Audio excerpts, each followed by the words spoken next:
An early afternoon, ladies and gentlemen. We are here for the VPPL Ladies League final day. Our starting feature match will be top two on the ladder, being Colby Poole and Rhiannon Bolton. And we also have a couple other matches that we'll flick over to here and there, being Lyndall Element and Joanne Brown, and Isabella DiGiorgio and Norleen Beach. There also will be a couple of other matches happening at the same time, so we'll give you some score updates as they progress. All matches will be raced to 7. And at the moment, they're the second of the two opponents are just finishing off their 5 minutes practice, and then they'll start their matches. So stay tuned, refresh your drink if you need to, and about probably 3 to 4 minutes we'll be breaking off.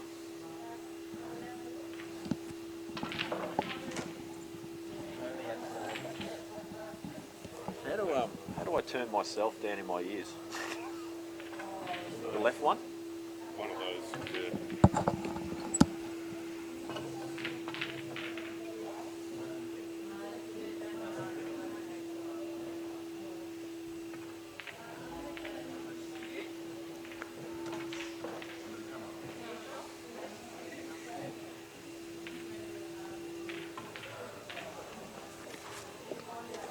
As I love to do, I'm going to try and give some predictions on the outcomes of these matches. That you can see the 3 on screen. Firstly, with Colby and Rio, I think this will be potentially, I think this can only go one of 2 ways. Either Colby will actually annihilate Rio, or it will actually be a very close match. I don't see Rio dominating Colby, but having said that, Colby has recently had a knee reco, and her practice time has been limited because of that, although she has been hitting the table fairly hard in the last sort of week and a half to 2 weeks. So she looked to be killing the ball when I had a hit with her yesterday. Also using a new cue as well, so I can have my cue back. So that'll be interesting to see how she goes in that with competition play, because I don't think she's used it in comp yet. But she does have my cue there as a backup if needed. Rio, on the other hand, I can see on the practice table, she looks like she's cueing the ball pretty well. And we'll have some confidence going into this match, even though the Nationals were quite some time ago. She does have the confidence of being last year's runner-up in the Australian titles. So in the other matches, Lyndall, Element and Jojo, that's a tough one as well. Lyndall, I think, is probably the stronger of the 2 players, but Jojo does love to get amongst the balls, attack them, and does make some pretty freakish outs at times when you least expect it. So I think that'll be an entertaining match to watch. She's not a big ball sitter, whereas Lyndall probably has a good mix of both games. She can play the aggressive game, but also can fall back on the B game if required, and does have a pretty strong B game. Jojo can play the B game, but I think she prefers to try and take the frame, take the matches. Other match, Isabella and Norleen, I expect that to be basically just a slugfest where they just try and pot out all the time. Neither player is a massive fan of tactics. They just like to get amongst the balls, pop balls, and get on with it. And to be honest, I want to see plenty of that today. I do not want to see massively drawn out frames. Don't mind a few tactical frames here and there, but I just want to see these ladies continuing their involvement. Now, I do believe this match right now is starting as Norleen breaks off. Pretty good break. Unfortunately, no ball though. Oh no, she's just practicing. I thought she just started the way she was addressing the table there. Dan's also tricked me by flicking over. Look at this shot. And this is a sort of, and she's, the way she's practicing right now, this is actually how you'll see her play in the comp. She'll just go for stuff, and I like it. And Nolan actually did roll me too in the Victorian titles once in a best of 3. And that put me out of the pump for the day, so I didn't get to thank her, but I will now. She probably doesn't even remember it, but I certainly do, because I remember when I lose matches like that.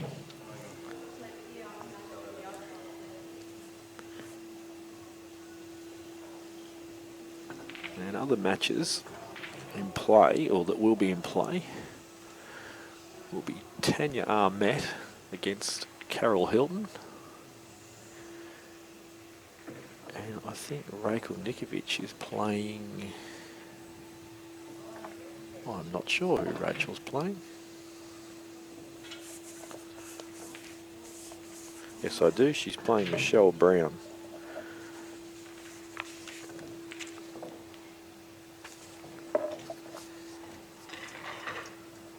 And also floating around the sidelines will be Gov, because she has a bye in her first round. And that is due to Nwana relocating back to WA. So she was unable to continue playing in the league till the end.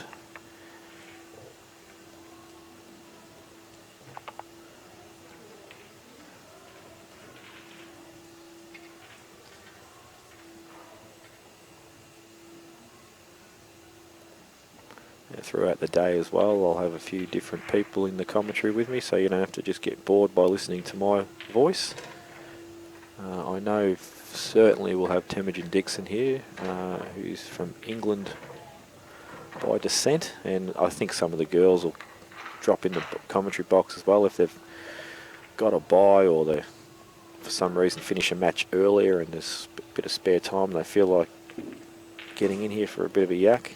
Well, I'm hoping players such as Colby and probably Lyndall, I think they're probably the most experienced of the two players. Here certainly Lyndall is, but I'm hoping they'll get in and share their insight on some of these matches as well. And that'll probably give you some different opinions as to what I have as well. So I think it'll be good for everybody.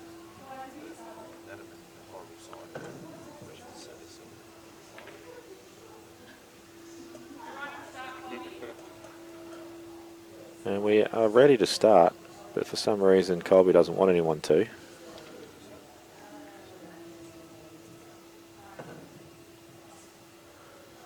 But I do want to get home before 3 AM, so I'm hoping they do start soon.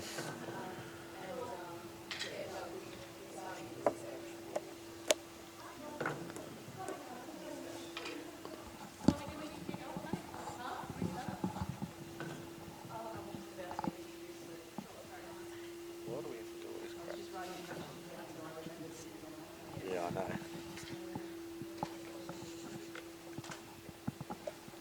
Commentate with me if you want.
Everybody for coming down today, to Georgia and the staff at Bar 8 for opening up early for us, especially for us to be able to giving us the venue this whole season. They've been fantastic. The tables brushed and ironed today.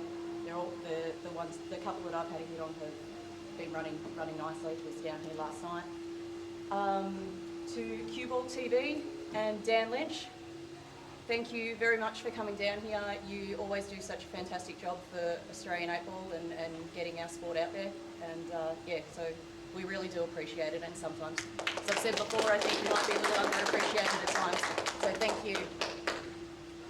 To the commentary team of Jamie Stevens and Tim Dixon. Thank you very much, guys, for... be nice, the ladies say.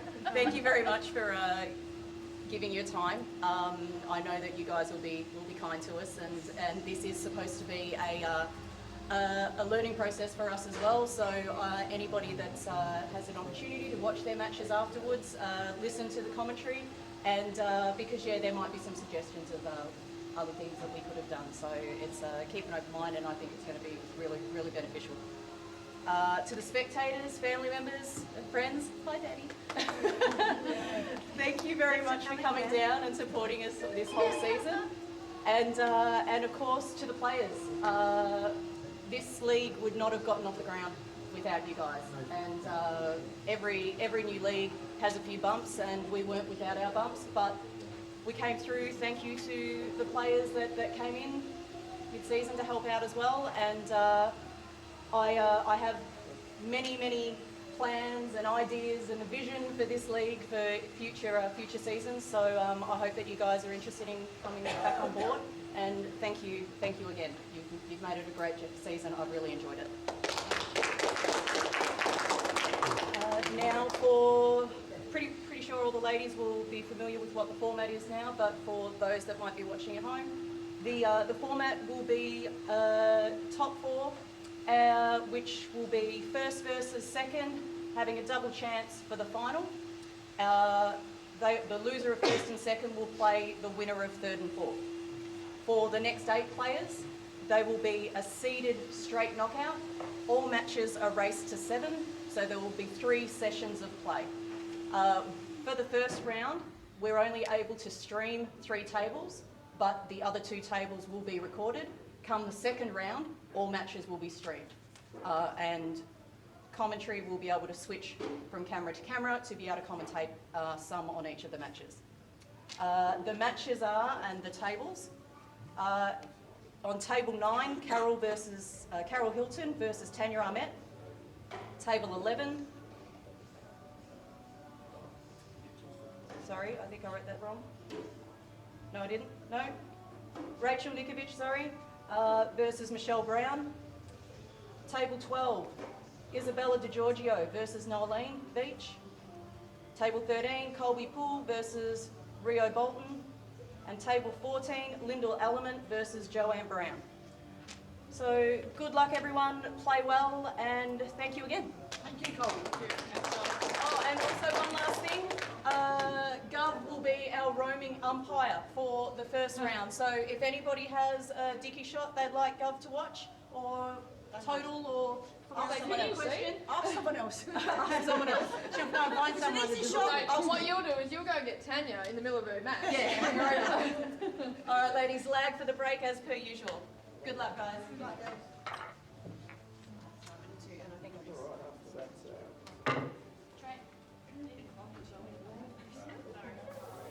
All right, after that very detailed explanation of what's going on, which I'm pretty sure I said nearly all of that already, we're going to start. And Tem has come into the commentary box to join me. How are you, mate? Good tired, Jamie, mate. It should be a good game. Practicing with both of these last night, Colby and Rio. And Colby was playing great, so it should be a good game.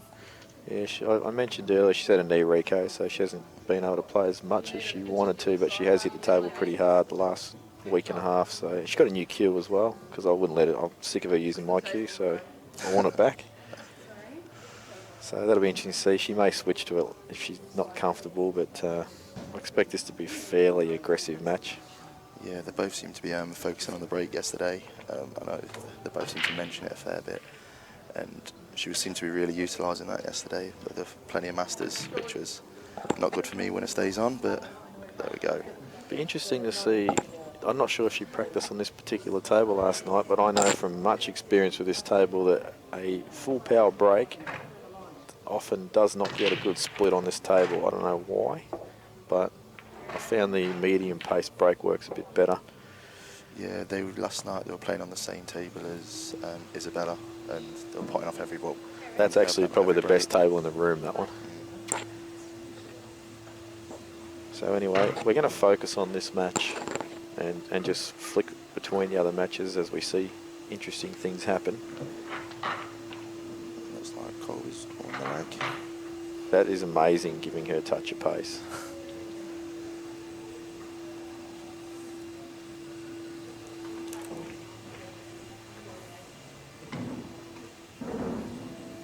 So this first break will probably tell us a few things, how she's getting through the ball. Oh, Dan's just giving us a quick plug. Yeah, a lot of people are probably wondering why I'm doing this. Other than Colby forcing me to, I am getting paid 80 an hour. She just doesn't know that yet. And there we go, here's me saying a pot off every break, and guaranteed to be a dry. Yeah, they've split pretty well, and obviously I think Reds are the ballsy at first glance, but they didn't actually explode. Just sort of gently dispersed as opposed to going all over. Yeah, white ball did jump on contact, so I don't think she's timed it perfectly, but she'll probably settle down. But I'm pretty sure Rhea will take Reds here. If nothing, it's a very simple starter. Yeah, so she'll start with an easy opening. There's always a danger though that the yellows are very much there, so afterwards, Yeah, I mean, they look like a set plant at the bottom. Yeah, and you could probably take that. I'm not sure if she can get through it. It looks like she just can. I think if you were going to take yellows, the only two trouble balls are these two that stuck together at the top end of the table where she is now. She's just separated them a little bit for Cobb, and I reckon she just made them on. Yeah, it looks like now she takes the top one first. These are never easy on these bigger tables than what we used to. Yeah. Reaching over now. Yeah, slightly hampered, but the natural path will give her position to... Maybe hold on the yellow or just swing around. I think she'll go past it and she'll land on the border of the centre that's on its own. Depends how hard she hits it, of course. Swing it around. She's missed the pot by a bit. Now, interesting to know if that those two yellows that are stuck together, if they plant in the middle. I think they look like they're set to the far drawer at the minute. But if they are set to a jaw, you can reverse the angles, so... Throw the bottom one towards the cushion. Yeah, for people out there that don't understand reversing angles, if you've got two balls that are touching or very close to touching, what you can do, let's say that plant that you can see there is heading to the bottom of the two jaws. Your natural reaction would be to hit the upper yellow, so the top side of the yellow as you're looking at the screen, to try and make the yellows actually go towards the pocket. But in actual fact, you want to hit the opposite angle, and it actually makes the angles reverse. But Colby's decided I'm going to play for the ball in the middle. She really need to stun that a little deeper. May play the plant now. With the plant though, there's always going to be the struggle of then getting back to that area of the table. Now, I know struggling with the queue, it might be worth taking that ball because you're guaranteed to bring this yellow down. And hopefully hold the white on that side, left side of the table, to still be on the plant. Like you say, it looks like the plant's guaranteed. But yeah.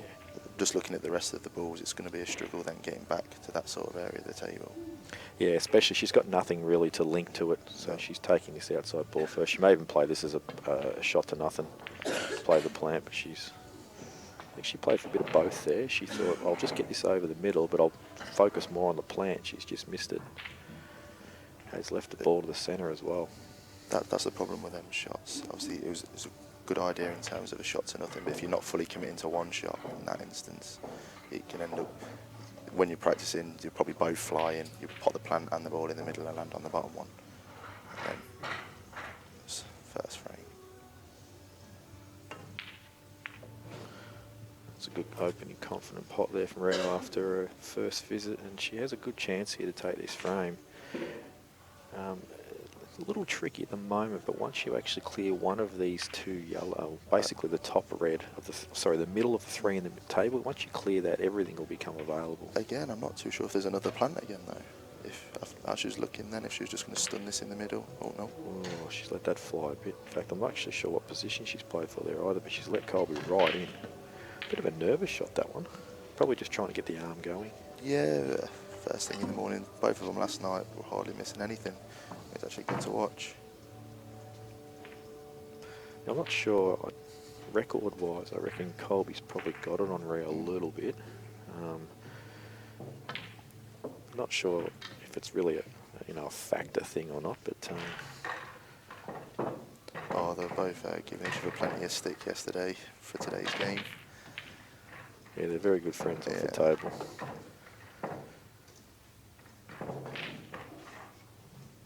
So this is probably the key shot. She's got to get cross table enough to make sure she can get back down the table, and she's played that. I was going to say, on these tables here, do you play that forward off 2 rails, or do you check that off 1 with right hand side there and just drag that across? I would have probably let that one run through. I think she dragged it though, and I don't think she actually meant to. Ooh, if she's on that, it still looks very straight, even if she is. Yeah, actually checked that up and didn't need to. Actually wanted angle to come down the table there. Anywhere near the bulk line, but where the white is now, but on the bulk line would have been ideal. But I say, she must be hoping now that that is a plan. Yeah, one thing I did want to identify today with the girls is I do notice a lot of the time they go through this motion of see ball, pot ball, rather than planning the out from the word go. And I think that's really what separates the men, the top line men, from the top line women, other than pure potting power, but I just think they map the out so much more neatly. I think the girls just tend to get a bit tunnel vision for the first couple of shots and don't see the whole out. I think Colby would agree with that. She brought up yesterday that if it was just potting, then she reckoned she'd be really dangerous. But she said her white ball is what she doesn't seem to plan as much, rather than, obviously she's still a great player, but she thinks in terms of winning like major international tournaments, that would be the one thing that she'd want to work on. Yeah, her position is let down by a touch of pace.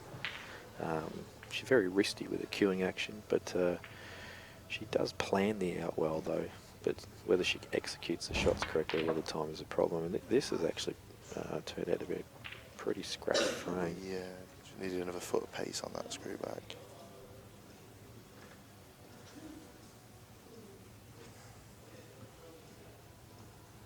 And the interesting thing about this is all the shots that have been missed, there hasn't really, there's been no cover.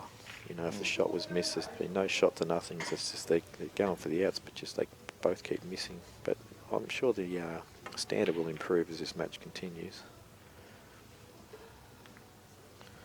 And now Colby will want to get on this ball down the cushion that Rio's just put there as soon as possible. This is actually a lot trickier than it looks this out.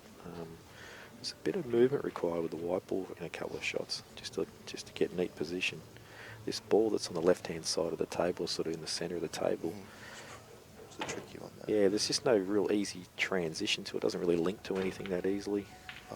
And with this camera angle, see, that looked like she could have stunned down there, but it seems to be a lot thinner cutback than you can see here. I think she needs to take the double right now. Right now she has to take that double. Oh, I got a bit of sticker for this on Facebook yesterday. Apparently I can't double a ball, so we'll soon see if Colby can. Oh no. She's not too bad. I think she denies this, it'll come back and haunt her. The thing is, if you take it now and stick the white to the bottom rail, you're not really leaving an easy shot as well for Rio. Yeah, she's just got the angle now to get a cannon, so that's why she's playing for it. She's played it well. She's played that very well. A lot of side on the white. Saw it spinning.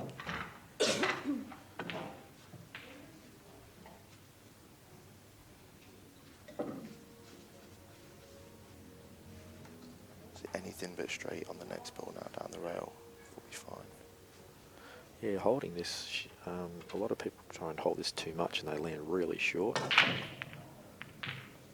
That's not... See, I think that's a good line now. I think that's perfect. Yeah, there's two ways to play this. Dribble it down and just try and play for the thin cut on the yellow, or fully commit and try and bring the white right out. I'd be trying to fully commit to this. Yeah, you're trying to put the white in between the gap of the reds. Yeah, Just spot on. drag it across.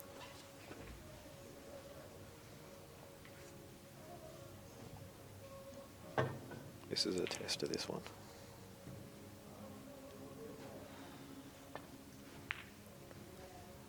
But she's played it the roll-in style. Now she pots this. I don't reckon she could have held the white for the black. No, you'd been behind it. She would have had to go up and down, I reckon, and play for the black in the corner. But Rio has a pretty elementary out, but she's still a bit touchy at the moment. Yeah, if it wasn't for the first frame, I you'd guess fancy a ballad both to plays. Georgia's got on with it and gone in off, I think. Oh, She yeah. did. That was lazy. She'll be filthy with that because that was actually really lazy. Let's hope that doesn't play on her mind. Lyndall's 1-0 up, and the winner of that pot match is to play the loser of this match. Is that right? Correct. Yeah. And the that shot that Rio just played there, she had to screw back. Yeah. Even if she comes off a side rail, she's still going to have an angle to go up the table. So it's better to, instead of trying to actually stun that perfectly, you're better off screwing off a side rail and back out, and you're always going to have angle to go up the table there. And if Colby doesn't win the frame from here, she should walk out the door. Yeah, with that last shot there, it wouldn't even be so bad if you just had to screw on and off the side rail and leave the white on the black spot. At least you're still on a shot there. Very important when you play this plant to not leave the second yellow on the rail. Like that. That's basically as bad as you can play this shot. Because you can't actually just get a natural little run in for an easy black. She's just got to put a little bit on this now. You just got to time this nice and not overscrew this. Yeah, just a touch of drag and left-hand side. I mean, just a shot at the black will be fine, and then you just trust in your action. But just little shots like that, you've got to take more care. Make sure. Well, she's played for the corner, I think. Well, I'm not sure what she's played for, to be honest. I think she tried to hold it and just overplayed it, but she should pop this. Yeah, you'd expect it to play it on or over. It's pretty much the frame. Just got to be careful of the in-off too in the corner. Might have to play a touch of right-hand side on this as well. Doesn't have to use much, just a little bit. Either that or she can just play it with confidence. If she hits it harder, then the in-off will just be taken away by the throw of the white. Take it higher in the middle.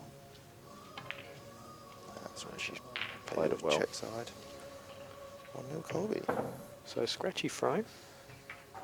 It's always nice to get your first frame on the board, but neither of them will be particularly happy with the first frame there.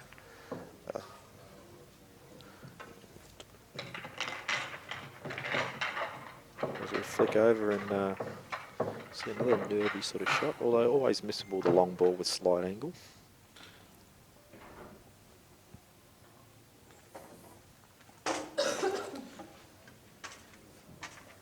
JJ likes to get on with it as well.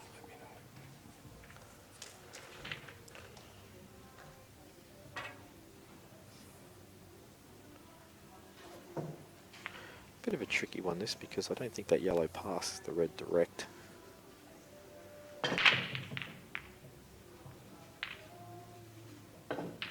May actually opt to try and look for some cover here. I mean, she can play the balls closest to red and just nestle on it, leave no shot. Yeah, you can get it back. Oh well, it did actually go. That's a very good shot. That's a great shot.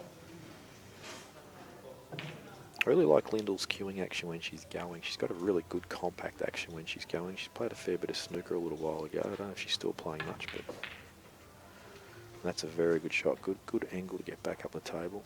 That's perfect. Now float it down one rail, straight up and down.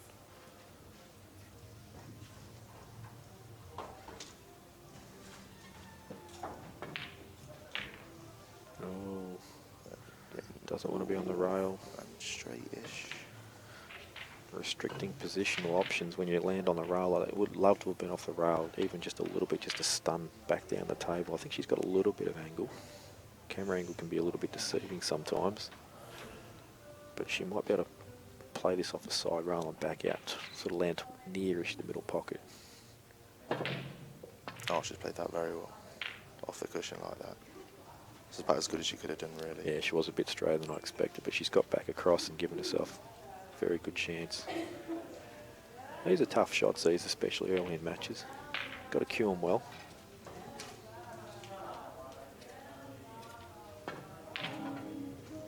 And she just dropped her shoulder there a little bit before completing the action. And JoJo with a chance, although it's tricky-ish. This one here has got to be played with a decent amount of power because you really want to get back up reasonably straight on this bottom right-hand red. Middle was your last ball here. Yeah, anywhere down the centre line past the black will be fine. Hasn't hit it hard enough. Hasn't got the pot. And left a pretty awkward angle. Although I'm not too sure if she can just float into the red here, as in the bottom side of the red, so the white won't go in off. Just play this at pocket pace, hopefully push the red onto the side rail. Yeah, that's what she's doing. And that goes in, and that's 2-0 to Lindell, and she'll probably be feeling a bit better about that after missing that first black. And we've just encountered some scrappiness again. Didn't actually see what had happened for this position to have occurred, but Colby looks like she could be in a spot of trouble. I'm assuming she's on the yellows, is she? I think she may be on the reds. She's actually probably played for position on that and landed there. Just overrun it a touch. I wonder if this goes to the middle though. Yeah, she's playing it. I'll tell you what, she'll naturally have good angle too. Oh no, she's played a run off. It's a pretty average shot actually. Doesn't seem to be a great chance though here for Rio to trying to see how she can leave an angle off the ball after she drops this one in the middle to get any yellows out. I think what she wants to do here is stun this one in and get as straight as she can on that other yellow, and she can actually screw back down the right hand side of the table, and she'll have a choice. She'll have that bottom of the 2 yellows there. Not a bad option would have been as well to stun across and just float the bottom yellow over this pocket and stick Colby beyond the other yellow if you weren't feeling confident after the first frame. I got told that you didn't do tactics. Yeah, well, 6 hours practice with them players, they had to resort to it in the end. That was actually an excellent option.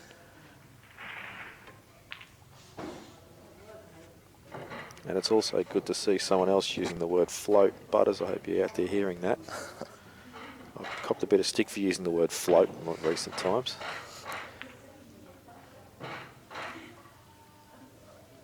So Colby with a pretty good chance. Probably want to screw into the black here. And does. She's played that well. Now, I'll be interested to see how she plays this shot because there's 2 ways you can play it. You can try and stay left-hand side of the table, or you can come stun off side rail and go back to the right-hand side of the table. I think you go to the right-hand side just to take the yellow on the left out of the equation. If you get too much into digging into the red here, you don't want to be the yellow near the middle pocket to be snooking on your next I ball. completely agree with you. She's played that nice. Yeah, touch aside as well, but Needs a bounce. the tables are running pretty quick actually because that flew.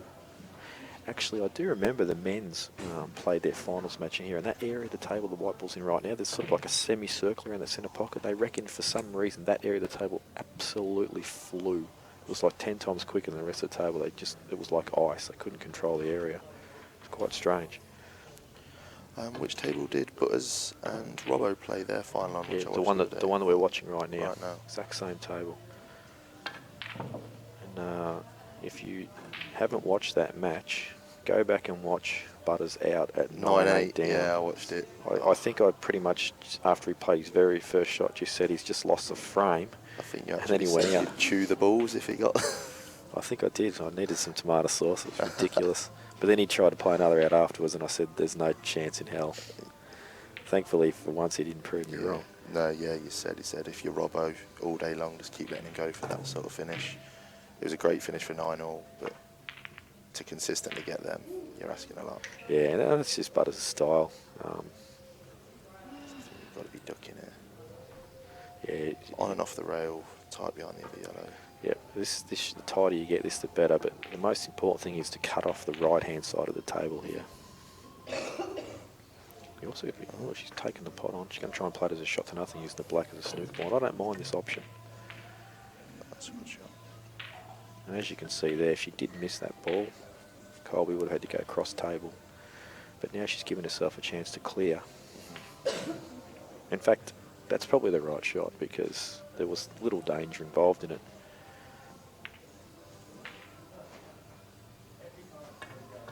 So it needs to dig into this a bit, So I think. I think you should be biting this off 2 rails so that if you overrun, it's Oh played wow, it she had a nicely there. perfect angle. Oh, what do I know? It looked to me like it was much thinner than it was too. Does need to deep screw this though and get pretty much where she's lining her cue up. So test the cueing here. It's pretty easy to say just screw back full length of the table and land here, but you've got to cue them well, otherwise you can stun the white and you just don't get the distance. I know she was a bit worried with this shot beforehand. She had a couple of miscues and a new piece of chalk before the match, so it'd be interesting to see. You can see her grip there really loose, but she's actually stunned the white rather than screwed back, and wow, it's gone in off. And slams the table. She's not happy with that. Not happy at all. But that's what I sort of spoke about. You can, if you don't get through the shot, you can actually stun it and you just don't land where you want. And that's pretty much what happened there. Got to get through them. And Colby decides to unnecessarily layer up off 2. Actually a poor shot because she's brought the yellow into equation if she does happen to draw this. But I don't think she will. There we go.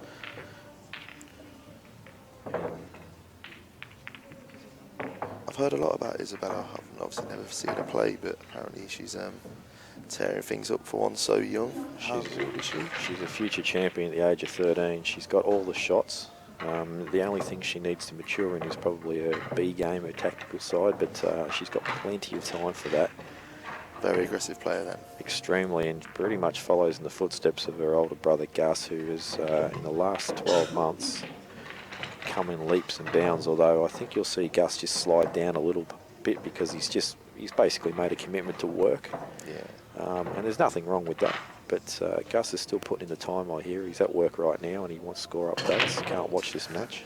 Oh, he said he's retired and then 2 weeks later he's in another comp, so That's That's a great. perfect. That is a sensation. I'll guarantee you there isn't another female in the room that could have played that shot so accurately. I don't think there's another male that could play the shot. I would have Put that pebble in played your for the hand. double there. That's how well I'm going. Oh, I'm just wondering too if it's just snuck into her mind that last in off. You know, she's thinking I should be 1-0 up and I went in off. Now she's going to go 2-0 down. Don't see Nolene going in off this. No. And that's a gift wrapped present. So Nolene has basically copped 2 massive strawberries. And Isabella just needs to resettle. This is probably a good time for the old Ben Noonan toilet break. And Lyndall Element has gone 3-0 up and giving Jojo a bit of a touch up at the moment.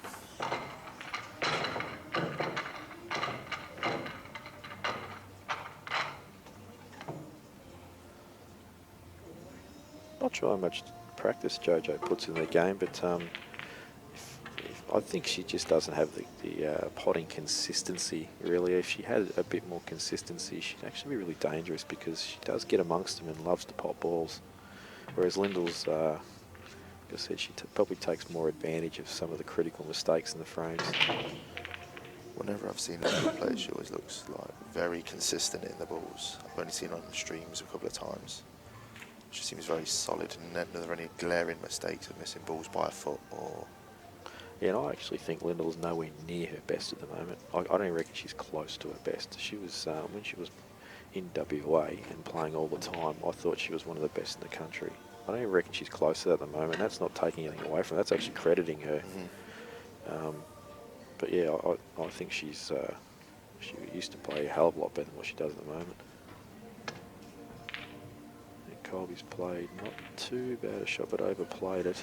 She tried to play it as a bit of a shot to nothing. Yeah, I'm not too sure if the yellow's covering the red on the left-hand side. Just Yeah, I don't think she can get through to it. But in that case, that's a very good shot.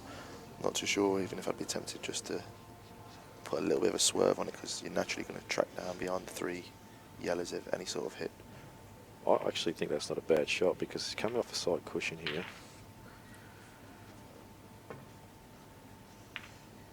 Potting this ball, I don't think it, I was about to say, but Dan decided to be rude and flick over. I didn't think it offered much advantage potting that ball. No. Side rail. And as we, you might as well flick back over Dan because Lindley's actually on and out. And just got to be careful here. She gets the pace right. We'll play for the right centre here. Plain ball.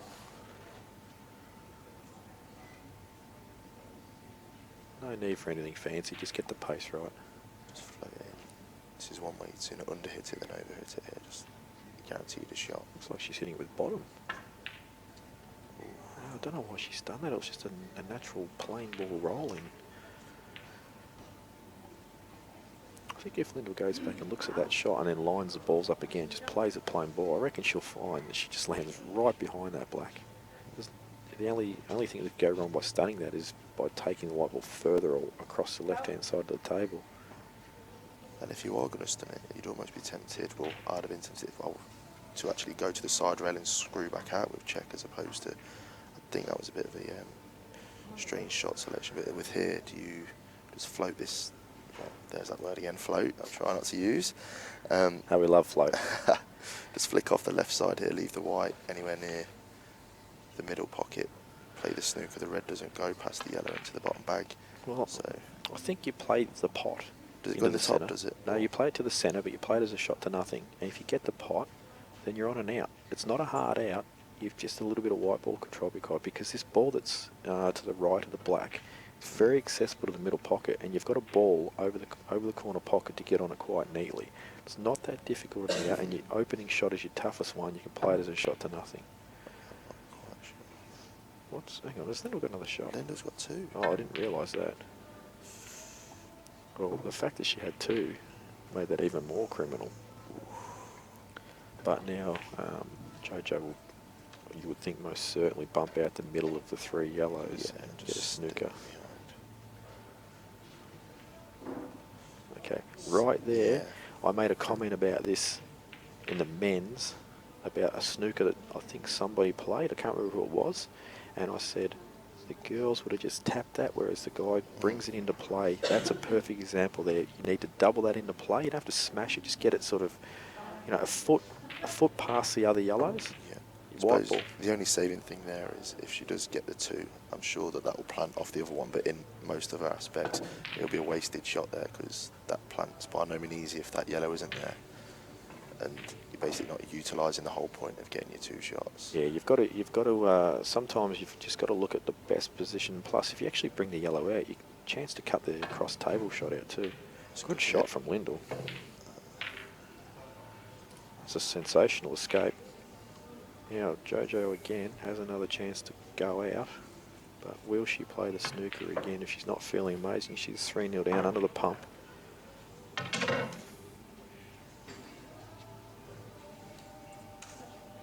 Has to use the rest as well, so might be a favourite thing of choice. Played it well, got angle. Nicely. So object here, play off the side cushion or stun up depending on your choice, and you want to land pretty straight on this bottom of the two yellows in the middle of the table. Doesn't want to be on the rail. That seems to be in the middle. Oh, no, she might be okay. Just doesn't want to go past the black. Wants to still leave a shot if she chooses to play the bottom one. I think she can probably hold the white if she dribbles it in. Now, see, the important thing about that, if she's not on the rail, she can just stun it, and then she will have an even better angle just to go down the table for a last yellow really neatly.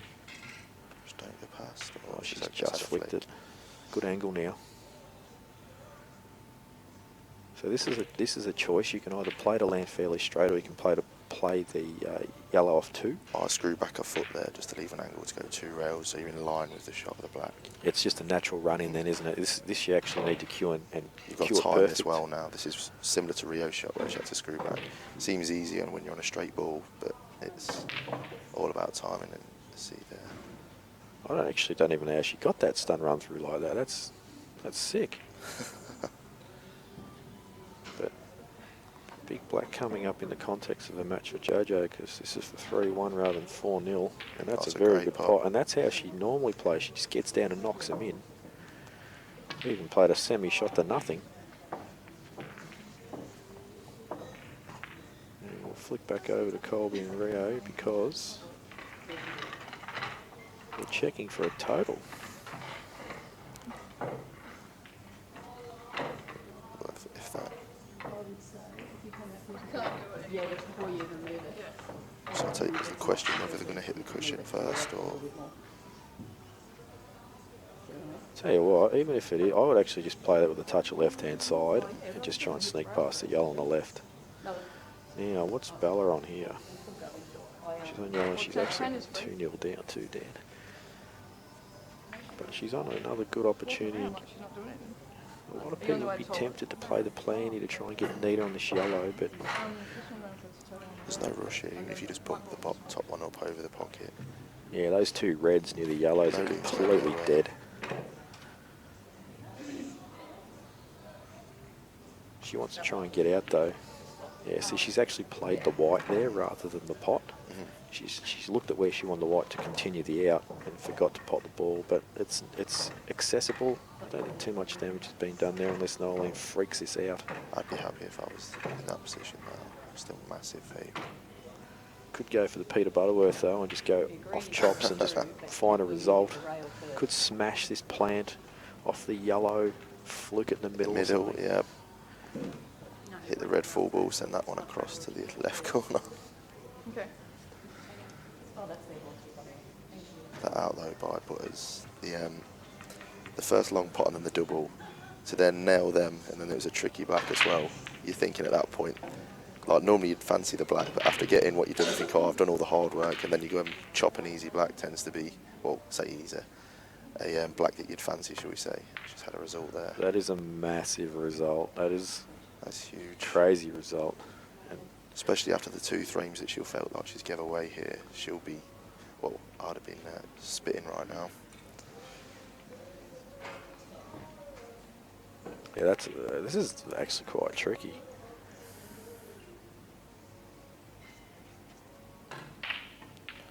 Just thinking, just try and get the, play this with top and try and get the white ball sort of near the centre pocket, and you might be able to just...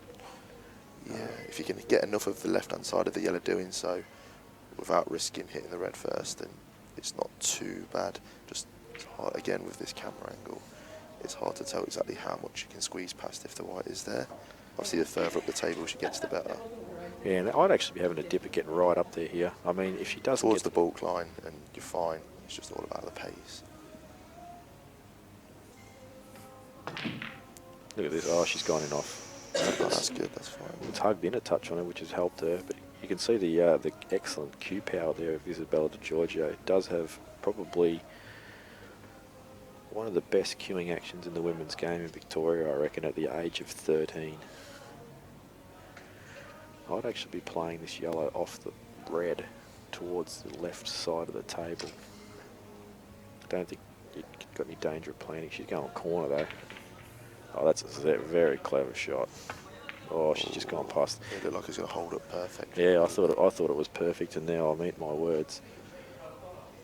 I think the shot I said had more element of control to it. In fact, if you're going to play that shot, you might as well just play it down in the corner. Right the way down. White ball's going to naturally come back to the right side of the table, and you're going to have some type of shot. May still cut, but looks awfully thin. But a lot of these shots on the camera, I've said, oh, this is too thin to cut, and then they just play it called a ball and it goes in. So I'm going to say this is cuttable. But it is very thin. There's no in off unless she hits it thick. Well, she's actually caught that pretty thick, that yellow, and just jawed it, so it was very gettable. She's got a good result though. Probably deserved a bit of good fortune after what After happened that last shot. We went from a position of not really being able to lose that to being very unlucky when Noeline's played the foul there. I feel hard done by not to have tap-ins. Especially when you've basically given away 2 frames. You just feel like the world's against you at times, and it's very hard to regather your composure and and move forward. Nolan's not played that too bad, actually. She's not really left anything easy. Back double, but it's tricky. It's one of those ones, too, that can just sort of straighten up because you're sort of hitting it into the rail. It's not sort of right on the rail, so it can straighten up. Cutting across the yellow, it in a sense puts check side on the yellow, which straightens it up to the near, well, the top jaw, further across the wall. And that's a very good explanation too, because a lot of people will play this shot over and over again the same way and wonder why they miss it, and Tem's just basically explained in one sentence why. And there we go, the top side of the jaw. And the harder you hit that as well, the more it's going to straighten up. So it was a tough shot to have to play. Good position on the black, but doesn't help. But she's not too bad. I mean, there's a little bump snooker coming up probably. But we'll leave the back door to the middle opportunity. Might try and to nothing. Have a dip of the out. She has. Wow, she's gone.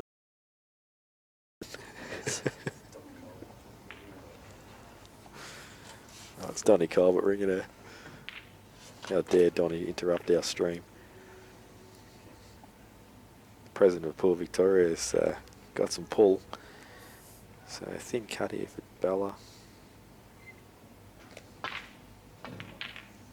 Very good shot. Oh my God. I just feel for her at the moment. She's going to be spewing at this. I mean, it's race to 7. Even if she does go 3-0 down here, she's still got plenty of time. But she's going to need to just take a composure break, I reckon. Yeah, at that age, it's hard to sort of realise that. I'm 25 and still don't realise that. Half this game is in the head. Oh, look at this. That could be a massive turning point. I actually, I know when it's time to take a break, but a lot of the time I dig my heels in and refuse to do it just out of spite for myself to say, no, you don't need it, just get yourself out of it. Yeah. Which is actually stupid, but it's just my pig-headedness, I think. That's a big factor in long matches as well in terms of catch games. You'll play and you'll think, oh, I'll go next time, say if you're on a bit of a bad run and you're losing it a bit, I tend to think, oh, once I win my next frame, that's it, then I'll go. And it could be 2 or 3 frames later, which is a massive difference. And you should just think, if you're already thinking about it, just go, come back, start fresh. Yeah, there was a big tournament on called the Western National recently, and I learnt a lot about the breaks because I actually played Benny second round and I was like 6-5 up on him or something, and then suddenly he took a break, and then after that he just wrecked me after that. It just seemed to play with my rhythm a little bit, so it can actually work against you as well if your opponent does it to you. So that's the whole point of it. It depends a lot on the play that you know. If you know someone who's a bit hot-headed, because a lot of players will go for breaks when they think, oh, say if you've made a glaring error. But if you're the sort of hot-headed person, sometimes at a disadvantage in going for a break, because like with me, I tend to still be thinking about it, whereas if you go on a break, it gives you a bit of a chance to calm down. I know the mentality is, oh, let him stew on the mistake that he's made, but it depends. If you like, with yourself here, you'll know the local players, you'll know which players that are susceptible to that. And it's it's a strange thing that you don't seem to, or a lot of players don't pay too much attention to, but you notice a lot of the top players, like you say, Ben, they will use that, and it is an advantage to know when's the right time. Okay, so Bella has a massive chance here to get back on the board after pretty much being given the frame back that she gave away. Oh, geez, that just went in, and big sigh of relief there. Yeah, the eyebrows went up, and she's like, okay, that went in, I'm happy. Look at this shot. Oh, we've just tuned in. Wow, how's that missed? She hit that perfect. And here is a tested cueing for Colby, and this new cue that she is using, I have had a hit with it, and for some reason, I don't know why, but I reckon it bites beautifully off these shots, stunning off side rail. Do you not think she'll just go off 2 around the back? No, I reckon she'll stun off this. Yeah, she likes to cue the ball. Oh. I could be wrong. No, It looks like she's digging down. Yeah, I know the way she plays, and she likes to get through the ball. And there you go. That's great. I tell you what, though, if the angle was on around off 2, it was probably a better shot because you just can't not land perfect. Yeah, that's it. It's always best to go the line that is taken off 2 rails. You're pretty much leaving yourself straight on the black, just a matter of distance then, the whole way. Should Probably pot to this. pot this. Yeah, she has, and I'll tell you what, this is not looking awesome for Rio 3-0 down. When Colby gets a tail up, she's tough to beat. Although one thing I will say about Colby is she does have trouble closing out matches in distance sometimes, and that's why she plays in a lot of these long race tournaments like Big Guns that we have over here. She's one of like only a very few number of girls who play in it because she recognised that these long race formats she was falling asleep and just giving matches back to her opponent. Yeah, your formats for tournaments out here do seem to be pretty brutal with the 1-frame round robins and the first of 3 knockouts. Yeah, it's the only way you can get them all done in a weekend, I guess. But I mean, if you don't get a tournament with at least 250 entries, it's not going to be successful long term because obviously you need those entries in to make up the prize pool and stuff. So, you know, and the majority of those entries are made up by people that probably can't even win the comp. But they're the most important players to pool tournaments. Are the guys that turn up and they're trying to learn, or they're just there for a fun day or whatever. And the top line players need to remember that too, because while they're there taking the cash, they would not be getting that cash if it wasn't for all those players that are basically, I guess, in a sense, donating it. So it's something I've never forgotten when I've gone deep into comp. But, you know, it wouldn't be here if it wasn't for all the guys that are entered. I was going to say won a comp, but I just realised I haven't won a major yet. Good at getting in finals and stuff, but can't win one. Jojo is in a spot of bother again. And I'll tell you what, I don't think it would be that bad a shot to come off the side rail here. Just stick to the yellow. She might be playing that, but just bouncing out. I don't think this shot's on. Yeah, I don't think this shot's on. And if she does play it that way, I think she's got to play it dead weight, which isn't developing the yellow anyway. So if she just goes to the side rail, hits the yellow full ball. Yeah, you're going to, that second, like the left-hand side, 2 yellows, a short header cushion. So, I mean, she can also play the yellow up the top there as well, but I just don't see any value in that. I think the side cushion will be available as well to pot the red. So, yeah, I just don't reckon Jojo's seen the shot. It's not a natural shot to look for either. Hang on, I think she's just noticed it. Just twigged on. I wonder if she heard me. But this is the correct shot. She's hit it hard though. She's left it on. You can actually see that she's hit that so hard the yellow's travelled half the bottom length of the table. Should have only been 2 or 3 inches from the yellow there. Yeah, you just want separation so they're on. And Lyndall has a chance to just nick this in. Now, it'll be interesting how she plays this. I think she'll play just to drop it in and just clear the yellow. I think it's dangerous to come back across the table because if you hit it a bit thick, you might land terrible. Yeah, and hitting it thick, you could go into the yellow as well, just slightly inside. Oh, she's played it very well. And here's a really interesting fact while I'm on Lyndall's black here. I only just found this out because we've been given these little pool player profile sheets. And Lyndall's got a pretty big list of accomplishments, including being a member of the World Team Champions in 2007, which is the only time the Australian ladies have won it. But she used to be a world champion BMX racer. Wow. I'm pretty impressed by that.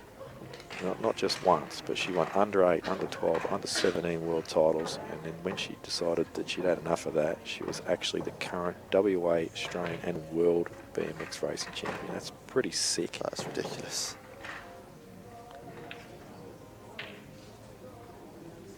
And I was actually pretty impressed with that because I used to love me little BMX bikes when I was a young fella, many, many moons ago. And Linda with a second bite of the cherry here. May roll it down. Oh, she's just left that on. testy one here for JoJo. Yeah, this is where I sometimes have a few problems commentating the girls, and there's no disrespect to them, but if this is one of the top line blokes playing, I just say, yeah, knock that in, like, I'm expecting them to get this out, but this is a tricky out. Very good opener there from JoJo, and she's actually got better now on this yellow. She's not on the rail. So I'm not too sure if, with myself, if I'd have been playing this as a first ball to stun on off the side rail, just because I felt like I could have cued the ball better off the cushion. Plenty of room to dig into the white. Yeah, I would have done the same thing, but I think she's actually got a pretty good angle here to play it again. She's lovely again now. Just stun a bit of bottom right. Come back to the, sort of like the blue spot on a snooker table. This shot is the only ball I wouldn't play. No, you're only going to push your ass. Well, she's got coverage anyway, so she'll live to fight another shot unless this can go off the back of the yellow, but it does look tricky. I think at best it'll promote. She'll try and contain her, I think, because at the pace that she'll have to play to force off the yellow, it seems to be all or nothing, because the yellow should go right across the table. Yeah, I agree. I think she'll just play off the back of it and just get over the hole.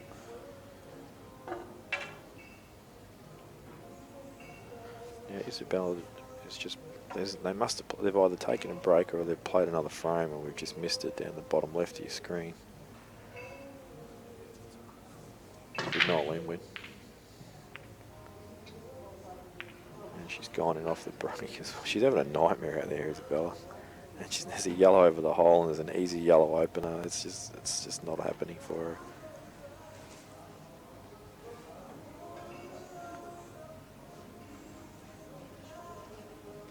So Lyndall just taking a bit of time on this shot because I think she recognises the importance of it. She lost the last frame that she probably felt she should have won, and now stares at a potential 3-2 when she was 3-0 up. So I think she's just recognised the urgency of this shot,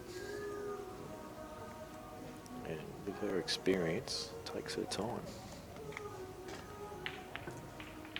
Just didn't catch it low enough on the yellow.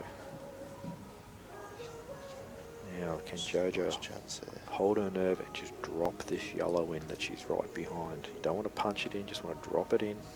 Give yourself a nice little angle to go back up the table with the yellow. Oh, she smashes it. She's still got the angle, but yeah, she just wanted to anywhere just softly leave the white on the bottom rail there to again float up. Yeah, even if you just soft screw it in, you can hold the white, but the soft screw shot, I don't actually see that many women play that shot in the game. It's a tough shot to play. You've really got to timing. You've got to cue the ball very, very well, and it's not a shot that a lot of them are used to playing either. So when you're suddenly called upon to do it, it feels very uncomfortable. It's one of the shots that if you're practicing all the time, it seems easier. But if you have a couple of weeks off yourself, like me coming to these tables yesterday, trying to play that shot, just pinpoint position of trying to get within a few inches, I ended up dragging balls through as opposed to screwing back, and all sorts of timing was completely off.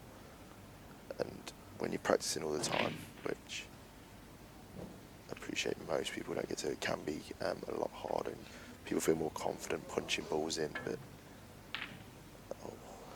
yeah, and the soft screw shot, I mean, it's not a shot that you play a lot of the time. It's just one of those times when you just need to really contain the white when you've accidentally been giving yourself too much angle, or you've been presented with a shot where you just need to hold the white for whatever reason. So that was actually a tougher shot than it looked too like from Lyndall there. Good shot. Yeah, that shot that Lyndall missed, to be honest, I see them missed a hell of a lot. Just off the rail, or touch up the rail a little bit. They're tough to, you've got to hit them spot on.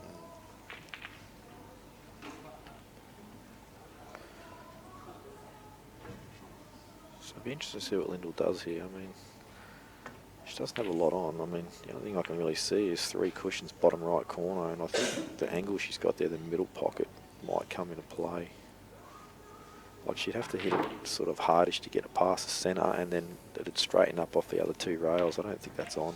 There's the 1 to 4 rails into the bag that the yellow's next to, but again, even on the Supremes in England, you'd probably go 3 rails into the middle on the right-hand side of the table as opposed. Actually, she's played for the middle there. Yeah. And That should JoJo. be 3-2. Now, I'd love to, people at home to tell me which ball they play first here. Top ball. I would not have played that one. No. The only reason I say that is because the only way you can not land on this black is play this ball that she's about to play first and underhit it. Whereas you cannot not be on the black if you play the other ball. But as it turns out, just because I said all that, she's hit it perfect. And she will go 3-2, and JoJo is warming up. Took a bit of time. Meanwhile, this frame has been going a while. Like 4-0 here. Yeah, Colby has many, many pockets covered. She has gone the Donny Colbert approach. And I think that black's fell perfectly as well to go between the yellows if she needs to, but if she takes the ball on the middle on the left-hand side last, it goes in the right pocket as well. Yeah, I'm playing this ball that she's closest to now. I'm actually going to play that ball up the top next, and then I just want to get anywhere, anywhere centre table. A lot of, well, I mean, you can plot this, then play the ball in the middle, get right up in the top rail, and just play your natural side cushion and come back down the table. You've got a paddock to land in. I do not know why she hasn't taken that ball over the corner though. That was like the only ball you could play that shot. I mean, she still might get this out, but I just think that is the problem ball now. I reckon she's just realised, she's thought, oh, why didn't I pot that ball first? I could have landed here off that shot. So you've got a bit of work to do with the angle as well here now too. I still reckon you've got to play it.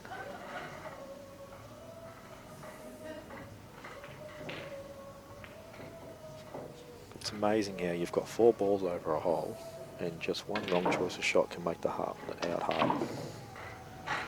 Or harder. She could end up having to trust a lot to the table. She's going for a deep screen, get further down. She's okay. She's actually landed on this ball in the middle accidentally. So it looks like it might be the black in between the yellows after all. So surely she's going to come off 2 rails here. No, she's just going to try and dead weight it in. I much prefer to come off 2 here, off bottom and side, and just come down the table. The yellows actually look a lot closer than on the camera suggests.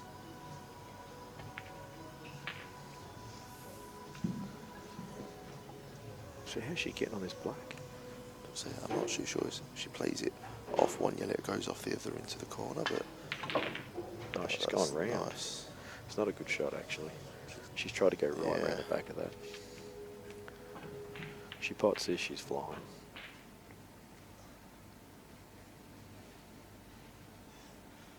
I'll guarantee this will be a talking point too with me and her if she doesn't get this out.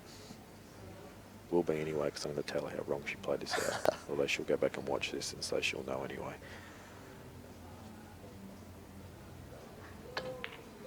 It's a good pot. She even though she's doing it Butters style, she's getting it.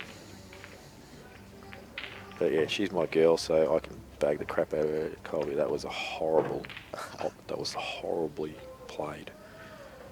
The way you went about them, completely wrong, but well done to get at them anyway. And Isabella de Giorgio once again amongst it. I would love to have actually watched this whole match from start to finish with the commentary on, because I reckon they're both getting a move on, even though there's only 4 frames played as well. Tricky shot this. Probably you can either play for the double or screw into the black. I'd try and screw into the black myself. Yeah, I think if you screw down the side rail or any sort of contact, you're either going to push it towards the middle, the left middle to go for, or if you hit it thinner, you're going to be on it into the left corner. Yeah, completely agree. The only thing you don't want to do is hit a full ball and just keep it on the rail. But with the rest, it makes it even harder. She's played that well. Oh, that'll do. It's a great shot. But she did miss a pot like this a little earlier, but it was closer to the cushion, but she was right behind it.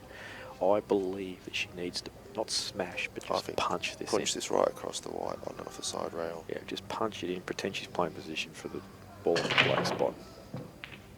She just rolls it in though. There we go then. A little fist pump as well there. Yeah, the little 13-year-old fist pump. That's good to see. I like that. She does get psyched up, Bella. Like I said, she's going to be a star of the future, and she She's one of the best at clearing when there's no traffic. She's a good janitor. Doesn't really feel too much pressure when there's balls are open like that. But that's youth for you. No fear.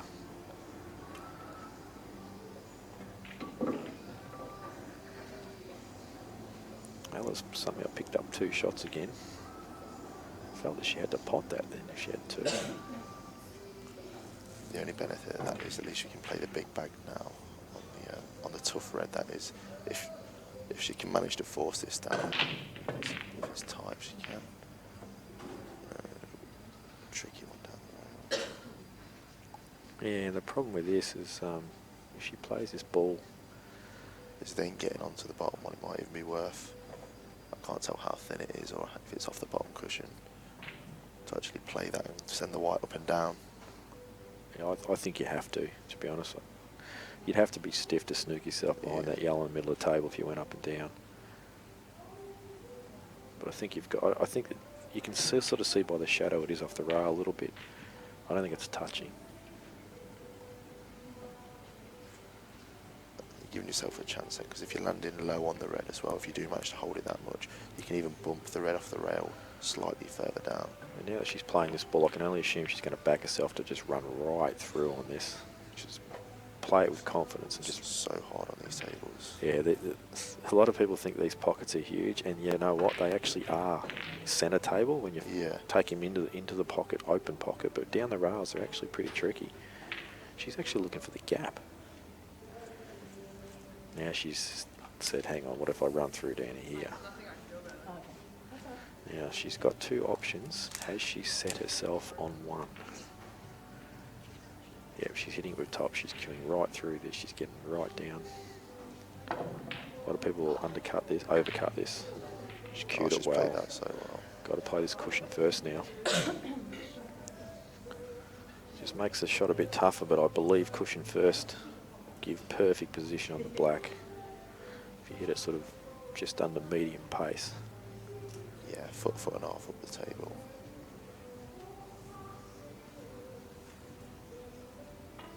And she's looking at it, and that's experience from Linda. Like, I've seen so many players with a shot like this, they'll just drop it in and leave a tougher black, but it's not that hard to play this cushion first. Oh, she's missed a pot though. But it's over the hole, and even though there is an out on, it has to be made. Playing first shot, ball on the rail down.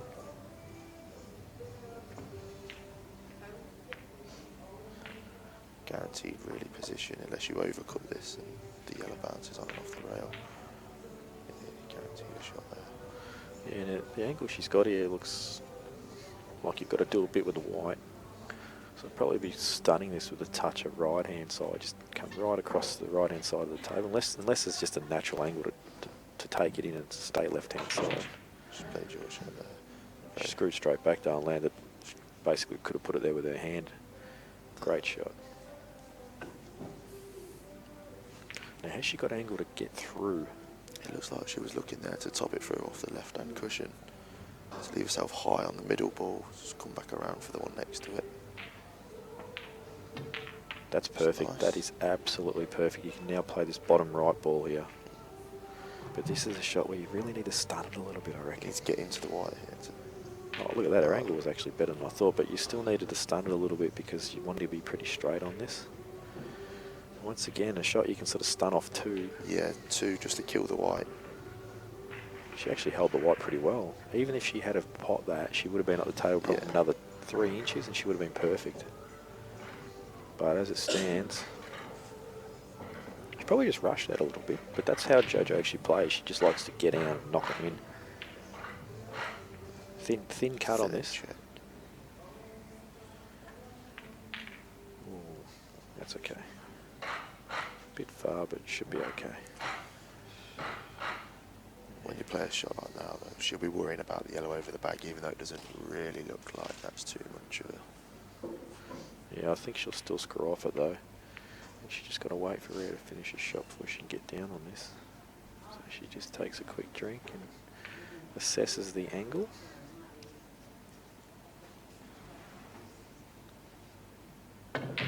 Tanya Ahmed has gone 4-2 up on Carol Hilton.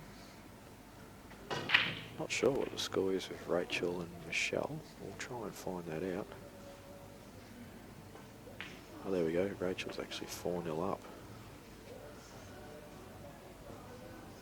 And that's a good shot. To be fair on Michelle, I do believe Michelle has played in this league to improve her game and get some experience. She does have a couple of 100 EDPL games under her belt in one of the, I believe, one of the lower divisions, but I think she's just doing this purely for her learning. She wants to improve her game, and this is a good way to do it.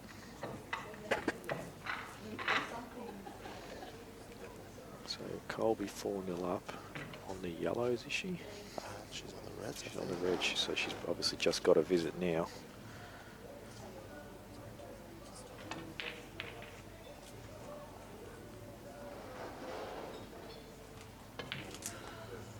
And Colby's played that very well, I think. Probably need another inch. I'm trying to avoid any puns there. Right? She said that to me a lot of times over the years, don't worry.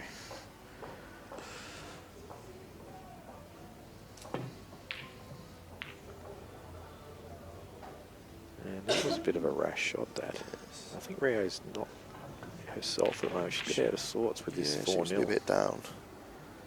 That's actually one thing I think that probably Rio could fix up in her game a little too. It's certainly something I've commented on Colby before, is just that behind scoreline temperament.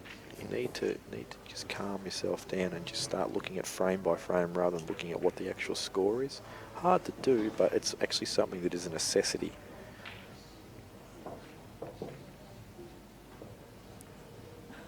And rather than dwell on what has been, it's better to look at what can be.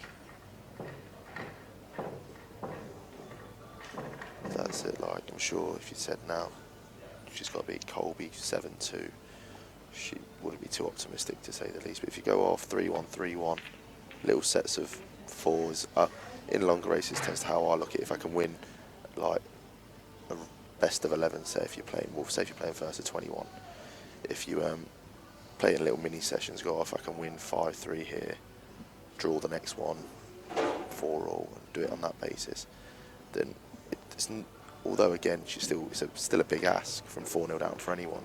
It's the mind frame of thinking, well, I've only got to basically win 3-1, 3-1, and then you're at 6-all and you're giving yourself a fighting chance. Yeah, it sounds a hell of a lot better than having to win 7-3. Or 7-2 now. No, she's not 5-0 up. Oh no, yeah, but if 7-3, Colby will have already won. Oh, yeah, of course, yep.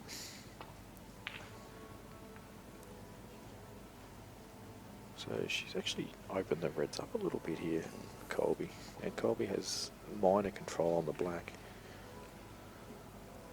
Be interested to see what Colby plays here. I mean, if you really want, I mean, she's 4-0 up. I'd actually be having a crack at this double. It's Oh, hang on, sorry, it's Rio at the table. see. My bad. I think here, I'm not too sure. Well, this looks wide. Yeah, it looks closer to the red. Yeah, she didn't line that up because that looked really wide from here. And just watching her walk away, no, she seems not too bad. I've seen her filthy before, but she doesn't look too bad at the moment. Obviously a bit down, but she doesn't look like she's lost the plot, so that's good for her.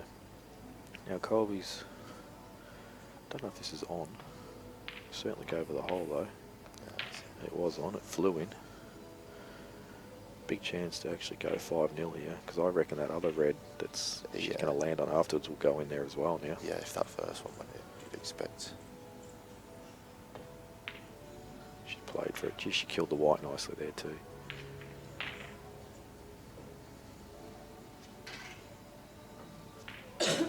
Looks like Isabella's getting confidence back on the table as well. Great chance of 3-all. Yeah, it doesn't look like there's an in-off here. Oh, she's gone a bit far. She's all right. Oh, it was tightish. Still think you got to take that ball now, though.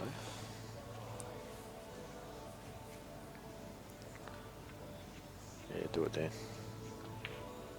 And that is in. And Isabella should be flying now because she probably feels like she's like 5-1 up. They're a hard time as well. That's a good shot there from Colby, just a touch aside, just the wide across. And key shot coming up because she wants to land pretty much where the line that she's in on that middle of the 3 reds that will be left after she pots this. She wants to land pretty much where that line is, pretty straight. She can play the ball below the black last. Or, I mean, there's 2 ways. You can stun it in and play the ball in the middle and then the red last. It's however you feel comfortable. Yeah. Prefer them yellows, not smash. Doesn't want to be near the yellows. Well, I think she's definitely playing for the corner ball now. Yeah. Side rail, and then I do not want to see her roll this in. I want to see her cue this in. You want the white to be bouncing a good 6 inches off the rail here. Yeah. If you roll this in, you're going to be hard up on the rail, and the only way you can lose a frame. Obviously, got to get the pot, but yeah, she's actually going to cue this in. Oh, she rolled it a little bit. It's still okay. Has enough room to dig and stun a little. Only really wants to stun half an inch too, just to clear the black. Yeah, literally. Half a ball from where the red is now is ideal. Tell you what, she's got an angle to go off the bottom cushion. Might as well just go right down and get centre table. Just like that. That's even better. But only just picked up on that right at the end. Now, 2 ways to play this. You can screw right out, or you can just hold the white there. I see so many people try and screw out and then land short, give himself a harder shot. Just like that, but no, she's okay. Obviously played to land another foot across the table, but shouldn't be a problem. Settle for that. And you can see the queuing action there of Colby. She's just twitched. Too concerned with bridging out, and that actually just shows my point about, you know, if you go across the table another foot, you're perfect, you can't miss. She just drops that in and plays the ball. She doesn't have to worry about bridging out like her shirt touching balls and stuff. So Yeah. sometimes keeping it simple rather than trying to get absolutely pinpoint and then not getting the job done can be a better option. Now, I've seen Colby do these 4-0 leads and then suddenly capitulate. Although Leo's lost the white. Is this plant fairly set? Wow, see what I mean about that area of the It's just table? carried on. That's the area of the table I was talking about where it just keeps going and going. It flew. I can't believe that didn't go on it. I mean, off in the end. She would have been very stiff too, because that just flew. May play a snooker here. Oh, she's got a small bonus with Chinese snooker. Won't be happy with the shot, obviously, but needs to be cued well. I think she's just off straight, so following the white isn't going to be a problem. She's Cue it better there. reasonably good queuing. Oh, she's almost down on her normal stance. Smashes it in. And that is 5-0, and I'm actually going to say end of match. Not that I'm going out on a limb by saying it, but I mean, I'll almost back anyone at 5-0 up. And Nolene 3-all with Bella. Misses the pot, but gains pocket control on the red on the bottom cushion. Bella might do herself a good service trying to cut this across now. They do tend to hug the cushion a little bit when you, if you can actually just get them to go across the table, and even if they just go off a little bit, they tend to just hug back in a bit. I noticed yesterday I was trying to punch these balls down the rail to come on and off. Seems better just to leave a lot of angle so you can just float them in down the rails. It's completely different sort of aspects to the tables that we're used to. If you can leave them so you're rolling everything at pocket pace, they do seem to take them down the rail. Yeah, it's interesting. You'll probably find it as you stay and you play on a few other tables as the comps come up. It's a pretty quiet time of year for tournaments, given the nationals are coming up. But even the national tables, if you get a chance to have in on those, you'll find they're extremely different to these. Yeah. These tables are way different to what you'll come across with, say, one of JR's tables or one of the CLS tables that they'll use up there as well. Very tricky to play on these, mainly because a lot of these tables, they drift quite a bit going across the nap. Very strong, so if you're playing a ball dead weight down the cushion at distance, it's almost impossible to get. You're almost fluking it if you pot it because it's so hard to judge a drift. Well, she got a bonus with putting that yellow Take the on yellow the on cushion. the right hand side there, yeah. How you feeling with your queuing just to pop this in the middle and bump the yellow offside cushion? I think you're better off just getting behind it and taking it down the bottom pocket here, but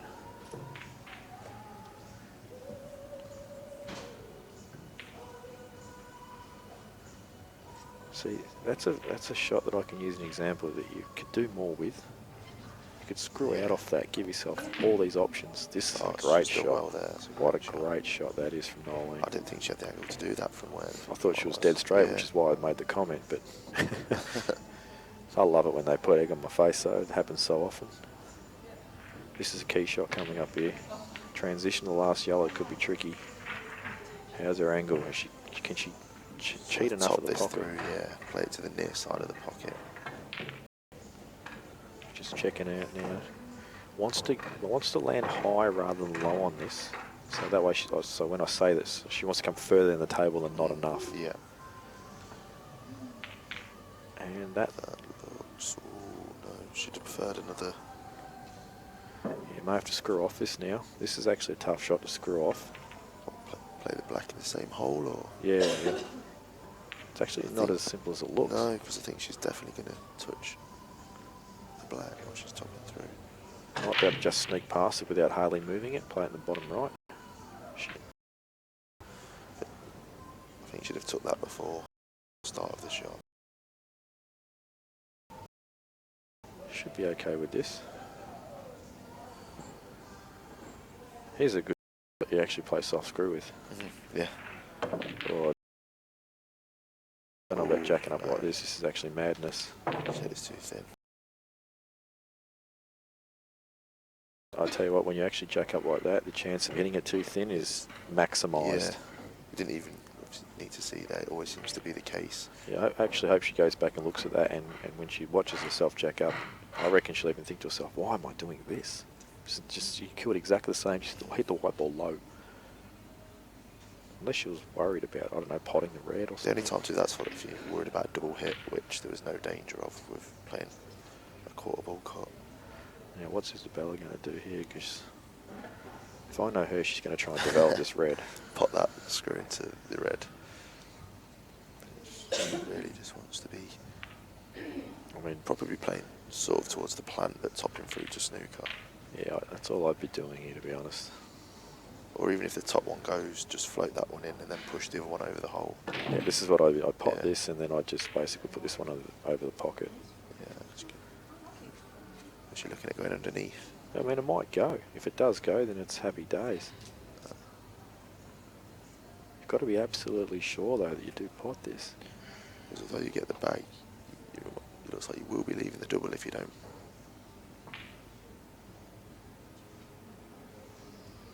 Yeah, she's looking at it now. She's probably going to walk around and go, do I get a snooker? Yes, I do. Doesn't want to try and... Yeah, that's smartly shot. played. A lot of people will try and put that really neatly over the pocket and pot it accidentally. But made sure she's overcut it and killed the white. And that white ball on the cushion just makes this escape a little bit harder.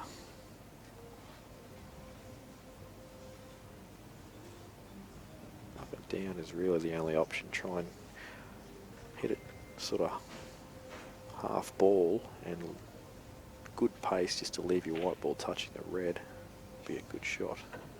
Coming off 2 or 3 would be dangerous. Got the hit, And that's, you see in that terms of happen. outcomes go, I think she'd have sooner that than hit the black there. Like in terms of, she just bumps this out though. Yeah, it first. clears it. Yeah. You're actually seeing people trying to escape there to hit a ball near a pocket. It's so often they're going off because they're just used to that line. And Like most of the time people go up and down, they're trying to pot a ball over the pocket. So they just subconsciously take that Something you line. used to playing. What's Isabella doing here? I think I'd be playing this ball into black first and ensuring that Yeah. I have a backup ball if I don't land nicely on it. I mean, I suppose if she's closer, she can ensure that the black's then not on the side rail here by doing it this way, but there's always the chance that you're not guaranteed to be on this red. yeah, I mean, she should still be okay here, but I just would have rather got my awkward ball out first. Like, you see, it's just slightly more awkward now. I mean, to be honest, you don't even have to commit here if you don't want to. You can just come off side She's cushion, not, yeah. back cushion. Yeah, that's a smart shot. I mean, I would have actually come off the bottom cushion and gone in behind it a little, but Like here, if you're no lead now, do you just push this black halfway up the rail and go, well, if you didn't want it before? she will take the pot on. I reckon pushing it half up the rail is not a bad shot, but I reckon she'll take it on. Oh, she might not. It's pretty close to the white.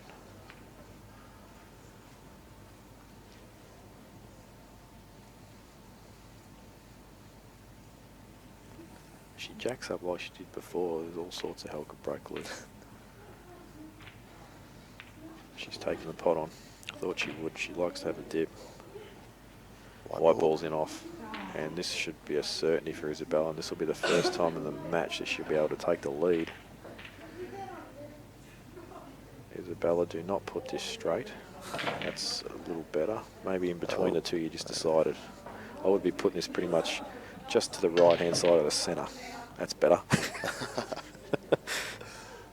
That's pretty much exactly where I would have put the ball. You have to lower your voice, Jamie. There's no way she's hearing from over there. That's actually the first thing I've called right. Feeling pretty good now.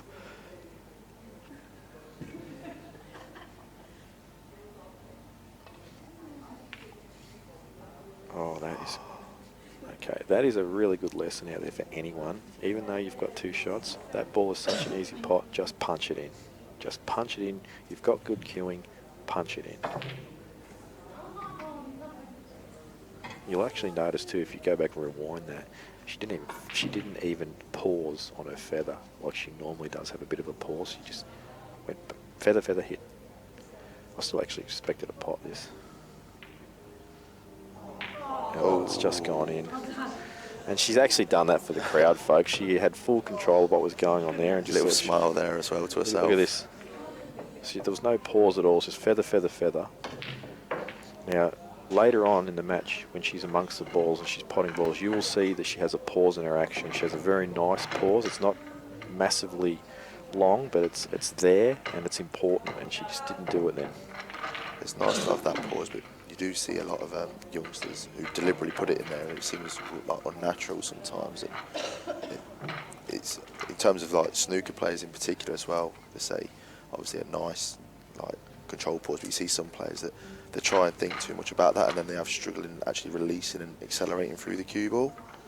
But she'll be relieved there, to say the least. Yeah, I personally worked on my pause for a really long time, and even still sometimes when I'm twitchy, I don't pause at all, and I just cue terribly. But when I am playing well, I definitely have a pause, and it's sometimes I actually do focus on the pause when I am cueing so badly, and it actually makes me start cueing well. Because when I pause, I know straight after that I actually have to cue through the ball. So it's kind of reminding myself that's what I have to do. So it's a way I use to check myself. When I'm jabby, I might as well just go home. Terrible. And that's not a bad shot there from Colby. Would have liked to have come across the right hand side table a little bit more, but it's just being over picky. Probably will play this for the top left corner maybe. Don't know if she can hold the wide or not. She might just drop it in. I think she'll just float this in for the black in the other middle.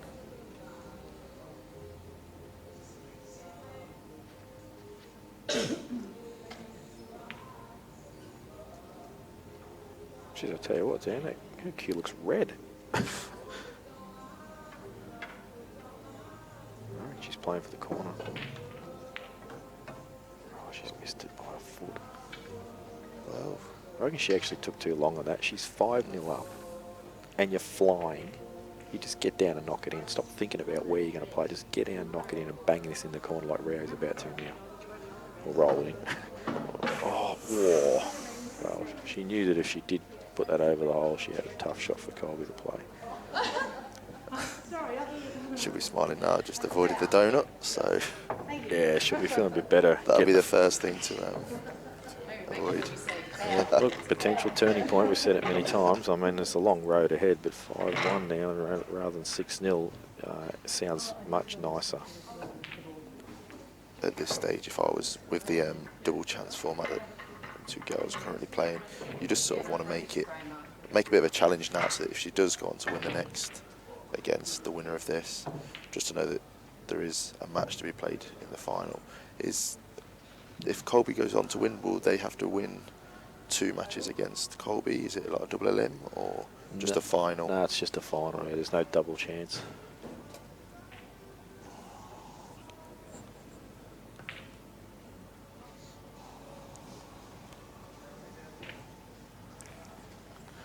And Lyndall has gone for the pot and extraction and got a little bit lucky with the white. And Jojo says, I'll have a total, thanks, and you can have a total. Oh no, you can't have a total back. In fact, she's left Lyndall a small sniff. Although this is actually a Peter Butterworth special. Is he going off the back cushion off the red, or is he going off the red into the left-hand corner? Well, he either, whichever one he feels more happy, whichever one he thinks is harder, but he'll probably take the first of the 2 options, but he somehow get the black perfect as well. And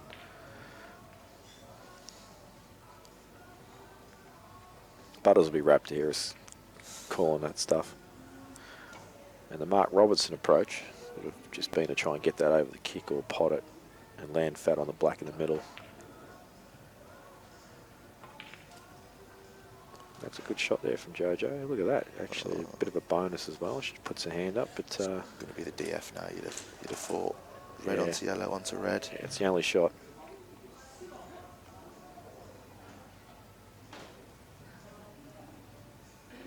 And she's lined it up. Just wants to make sure that she doesn't get the yellow onto the red half ball and leave an open bag here. Looks like she's overcutting this. Yeah, it's not too bad. I think the middle reds sort of came to the rescue there to stop the top red going down.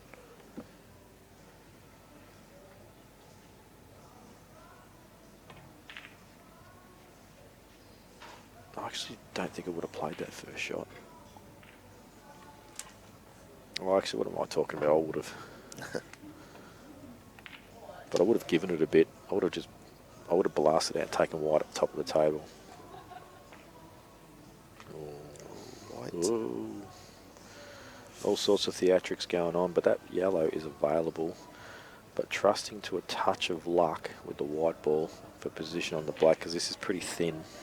Can play it a touch thicker and take it off jaw and red, but the white's still flying, so you're not going to be able to control it 100%.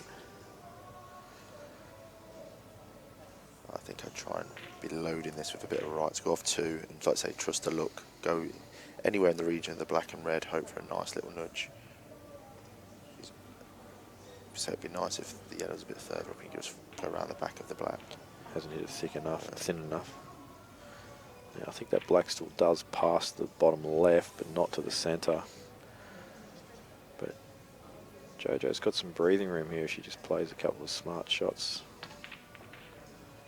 Plays a snooker first shot. That's not bad. Does have the across table escape on though. That's probably why I wouldn't have played that particular shot. There was that as well, and that red being next to the black was taking out the shot for the black into the middle, which may well be needed. Not now with making a big back in the bottom left pocket as well. But I'd have just liked that there, just to cut down Lyndall's options a bit in terms of what she could do. Exactly right. You've got these 2 top balls up there to work with, and just take the white ball right side of the table and leave a tough snooker as well. And even if she does come off side cushion and pot it, the black's not really on. So Lyndall's, what is actually she doing here? Oh, okay, she's working out her angle. I've actually not seen someone work out an angle like that before. I actually ask her what she does there. But it works. That's perfect. But she's actually hit it too well. Get the book written. I can't believe how well she's hit that. That's stiff. Any angle but that, and she's actually on this black. She's actually hit it perfectly full ball or white ball to run through. So in view.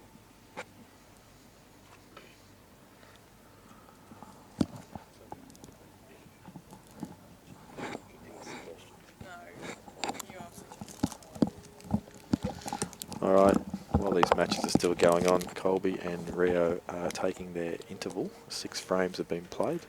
Rio staring at 6-0, and Colby's chopped up to give you the frame Yeah. on the board. Feeling a bit better, I assume, about that at least. I know that I can use that.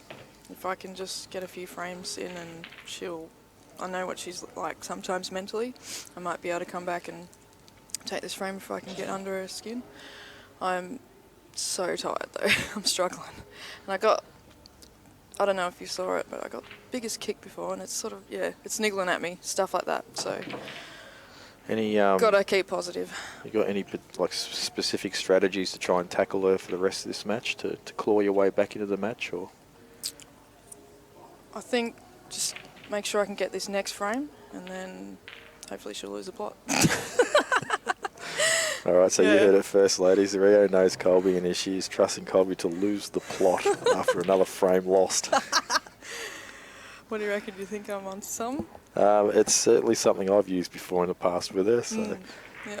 but yeah, I obviously can't try and coach you on this, but just to gather your thoughts on how you plan on. You don't have any like? Would you prefer the match to be open, or would you prefer the balls to be tied up? How would you prefer the balls to be?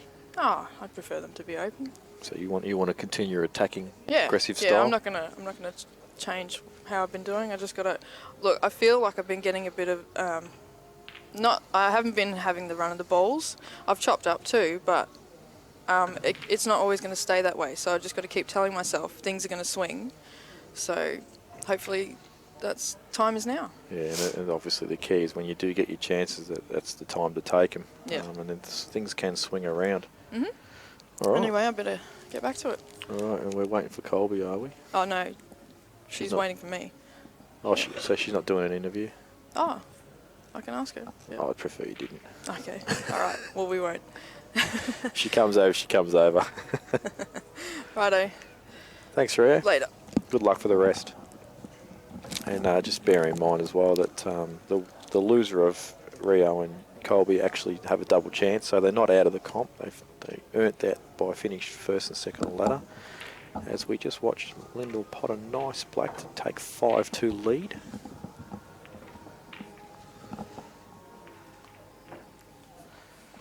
And it'll be interesting to see if what Rio hopes to happen does come into fruition.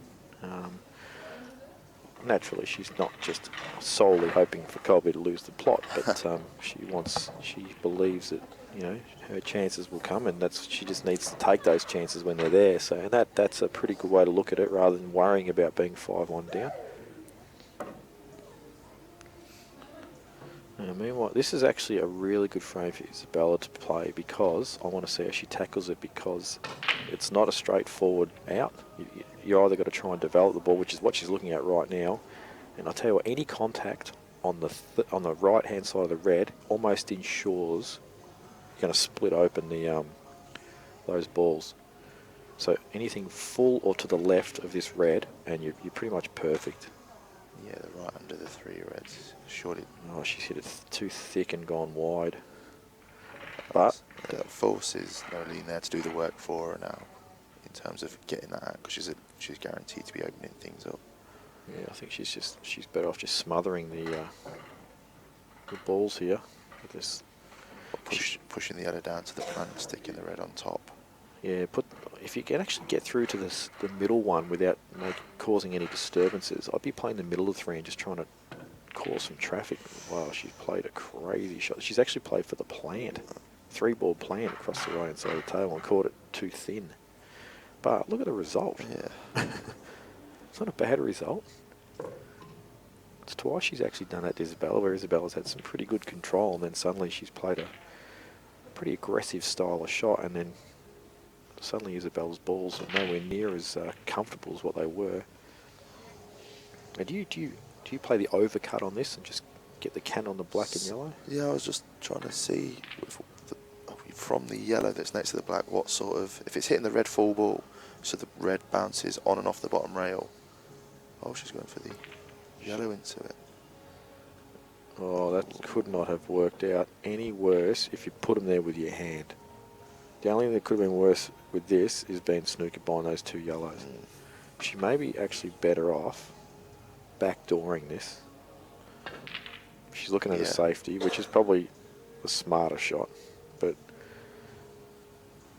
so sometimes you can play a shot like that and get a bit frustrated and then just rush. But she's actually taken a bit of time here and played a pretty good safety. So she's gone with the old, I'll leave you long scenario and hope you miss the pot. That's a good question. Yeah, if I'm playing your top line players, I do not play that. I do not leave this shot because you just get eaten alive. And when I say the top line players, I'm talking about, you know, your Robbos, your Jakes, these guys that just rarely miss that shot when they have to make it. Won't they? They'll play it so confidently as well. Like, there was a way they could have topped that through, sticking to the red to play it in a conservative way, but if you play them players, they'll just punch that in 9 times out of 10. Yeah, and I'm sure you can reference a million players as well back home. Exactly the same thing. You wouldn't leave that shot if you could avoid it. There's a couple. I mean, if you get it hard up on the rail, then you sort of don't mind as much. But if you give any queuing room at all, especially if you allow the hand on the table, it's just good night. Yeah, anything sort of like 2 inches off the rail where you can get a firm palm on the table. And I believe Isabella has settled a little more now, even though she's not actually letting, like, I thought she was a bit unlucky the way the balls landed, and she seemed to, even then when she got that second lay, she didn't look stressed out. She seems a lot more composed after the first ball, after going 3-1 down, when she'd have felt that she should have been at least 3-1 up, if not 4-0. Yeah, and she's just taking it in her stride now, so... It's not very often you see that, especially, like you say, with being how young she is, you tend to sort of just, once you're in that attitude, it's hard to get out of the mentality of, oh, it's not your day. Yeah, and I was she actually... seems to have overcame that already. I was actually here at the junior titles when she won the under-15s, and she did play someone, and she was actually down, I think, like 3-0 or 2-0. Race to 3 or race to 5, I can't remember which one. And she ended up coming back and winning that, and the person that she played ended up spitting the dummy pretty hardcore in the next match and just lost it. Like, you could see complete composure was gone, and that was a good lesson for that particular player to take away. Not to lose the plot. You've got to try and keep yourself together, and Isabella did that very well. And for the age of 13, and that's actually what I think, why I can't understand, other than the amount of men that play pool compared to women. The ratio is probably, 20 to 1, probably more. I can't understand why they can't be as good as men, because I believe that they have the potential to have a far better temperament than a male. Yeah. I've always maintained that. I know one aspect is the amount of free frames that men are getting from the break, but other than that, in terms of everything else, I can't see a real reason for it. Yeah, I mean, there's got to be, you've got to see more than your one Sue Thompson, who I believe is the best female pool player to ever live. There's got to be. The other week, I was. There's like 30 of them in men. But, Yeah. There's only sort of 1 or 2 in the women's, and I don't understand why. I really don't. Other than that, there's just there's not as many of them to play, so there's less opportunity for that freakishness to come through. I think it's the practice as well was a big factor, because I know in England at the minute there's Kirsty Davis and Amy Beecham, both world champions, and I think there's like 4 or 5 internationals all living in the same house, and they're playing with each other every day, and they're all at like the top of the game, and that's a big factor as well with what I think is a thing that I say. I'm sure these players practice with good players, but to have that constant high level of practice, as opposed to, it's better to play someone for half an hour who's going to test you for an hour or whatever than to just be playing people that you're going to get 2-3 chances against every frame. There's no pressure there, so then you're completely sort of alien when you know you can't miss. Yeah, completely agree. And Amy actually put Colby out in the singles in the Worlds this year, and Colby actually wasn't really that upset about it at all. She just said, what could I do? She just smashed me off the break. So yeah, because I'd not seen, because she's fairly local to where I'm from, Amy, and I'd not seen that much of her play. I'd obviously heard that a game came on loads, and then she was actually down the club that I play at the other week for the English Women's Grand Prix, And yeah, she is right up there in terms of ability, in terms of that, and that's including men. There's certainly no shame in losing that. But say there's, like you said, there's not that many players when there isn't really a reason as to why there shouldn't be more women players at that sort of level. Now, Rio spoke about getting a chance and taking it. You do not get a better chance than this. These balls are all on. There is not really that much traffic to negotiate. I think here she's just getting a bit short on this one. See where she's put the tip there. Although that's fine looking across the table, I'd be happy with where she put her tip. I'd be tempted to play the one on the left and come off the bottom rail to just come on nicely across for the one that's on the right rail with the insurance of still having. See, I actually play this off 3. Go right round? Yeah, I stun this off 3, yep. I just don't want to be long on that. I'd rather stun off 3 and get towards the centre pocket and just play the right side ball near the rail, and then it's just so simple from there. So you risk cannon in the black here if you've just got a bit too much angle and landing nowhere. So I know now she'll be wanting to play the one on the right just to contain the black, whereas I think if you're playing the one on the left, you're getting the finish, as long as you make the pop. No, I think I think she'll play the one on the right. Oh, sorry, yeah, I've misunderstood what you said. I completely agree with what you say, yeah. But I'm just wondering if this bottom of the 2 yellows actually has too much angle and it's going into the black or the white. If it's straight enough, then yep, fine, play it. I would not be playing this ball. Although it could be natural angle to just go between black and red. It was. But she's left a gap and Colby has an open at top left. Should be playing on the top left and should be happy with the white, just a couple of inches. Well, she might have to settle for exactly where the red is. Leave the gap between the yellow and the red for the one. Yeah, she's into the left-hand corner. She's got an angle going towards right side of the table, so she can't run right through and land straight on that red like she'd probably want to. That way she just can stun it in. Yeah. But it's absolutely key that she lands on the ball that's the left-hand side of the table here and to play inside the yellow, because she's automatically guaranteed position on other reds. And this is not that hard an out, but it actually is still tricky because there's the next couple of shots will require good positional play. Yeah, it's even the first 2 shots are what's going to make, because she's going to need to be, I think, the gap that she's going to find. Oh, she's taking this now. This is a tough shot. Would not be taking this now. You're going to do very well. What's to the back here. Playing the one that's bottom of the 3. Wow. I can only just say wow to that. With that, I should imagine Ray might be playing the back double inside the black. No, I would actually not. Well, just cover the bag with. No, I'd kill the black off here with the yellow. I'd just kill the black off. The back double, basically, if you don't get it right, you're guaranteed to lose a frame. But if you kill the black this shot with the yellow, put over the pocket, you are alive. Colby's not going to kick it out and give her 2. Well, she did say she wanted to stay aggressive, but I just don't agree with this shot. I think if you play this off 2 rails and push the black, oh, she's not pushed it. Oh, she's got the cover, I think. Will it go off the top yellow, though? Colby will be checking that right now, you would think.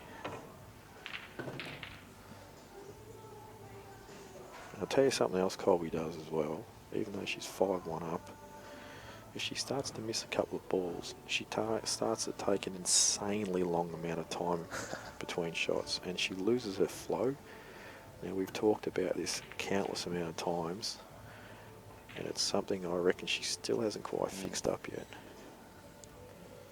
Yeah, we were talking about this again last night. The frames were taking like 5 minutes tops yesterday, which at night it was a nice pace about it. And me and Rio were saying that if you just play as though, I know it's easy to say take your practice game to a match.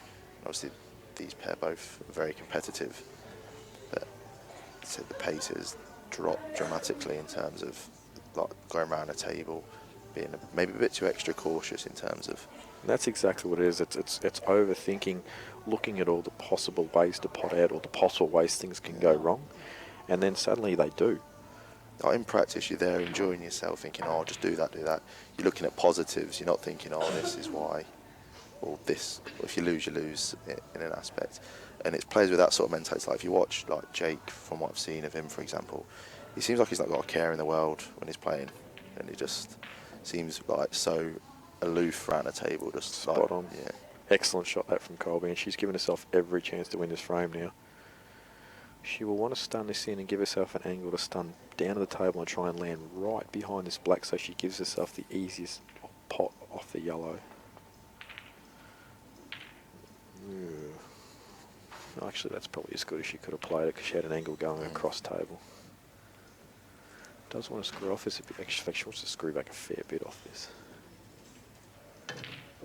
She has, and she's played that well. That is perfectly played.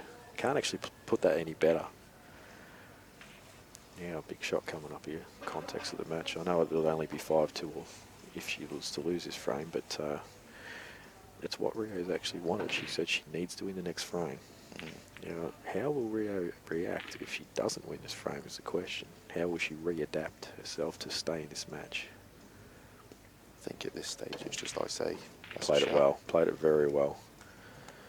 Just keep the mentality of just make it close. Like now, although Just one frame is now. Yeah, she's still in it, but at this stage I'd purely be thinking about the potential rematch if she manages to win the next match.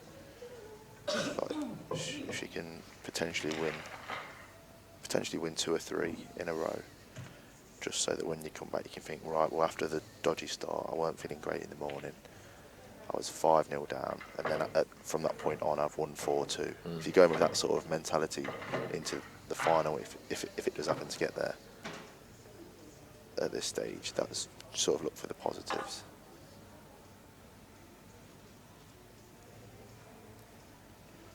I think one of the hard things about playing Colby too, other than she probably is one of the more, it's not worked out well. Yes, it has. No, it hasn't.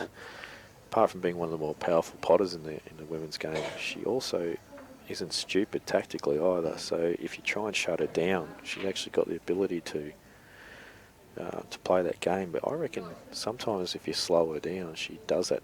Take 3 days to play each shot. So it could be a tactic Rio could use if the frame allows it to. You don't just walk into a frame and go, "Oh, I'm going to play this one a tactical frame," because what will happen is you'll break the balls and they'll be fat, and you've actually got to make the out. And if you try and play it negative, you just lose the plot. You get times like that where you know you've got the upper hand against someone tactically, and it's just always going to be assert that you.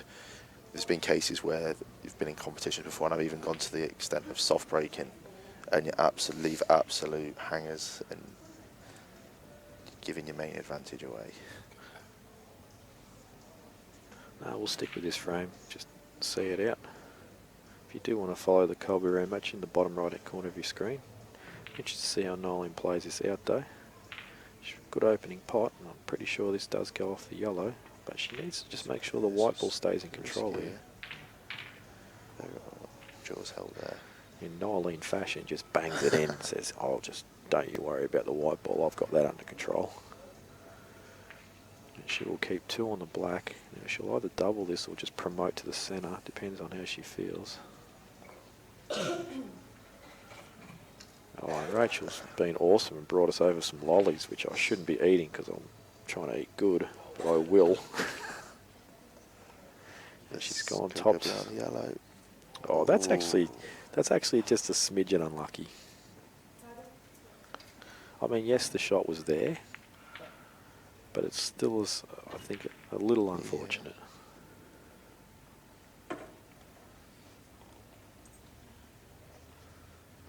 Is the one railer there? Just inside the middle? Yeah, touch of left-hand side, do you think? Yeah. Yeah, needed that side, and it was just plain ball, so that's why you didn't get the angle required. And Isabella, one good opening pot here and get white ball back centre table, and she should be home and hosed for a 6-3 lead.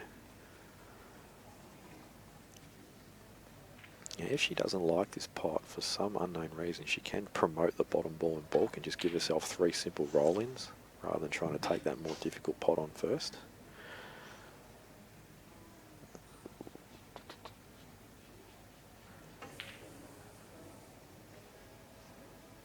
probably has to play the same ball, or she can play the snooker on the ball that's on the cushion if she doesn't like the pot. And she may not like the pot after the last shot she's just I played. thought after the last one, I thought she'd have been ducking here. She's looked at she's looked at both balls, and then she's gone, I don't like either of those. Yeah. Hello, Mr. Snooker. It's good though that she's looking at all the options there. Not Yeah, that is actually a good thing. The Isabella I know would have just got down and knocked him in. So she's still feeling a little dodgy, but she's actually playing the percentage shots and making sure that she's keeping herself in the frame if she does happen to miss a ball. Tough shot this. This is one of those shots, once again, you try and get out of the snooker and you hit it right at the pocket because that's the angle you're used to playing in. So this sort of shot, you go, okay, where's the in off? It's here. Okay, this black's 2 inches from the pocket. I need to aim 4 inches across. Owen said, no, I'm going to foul. I'm going to give her 2.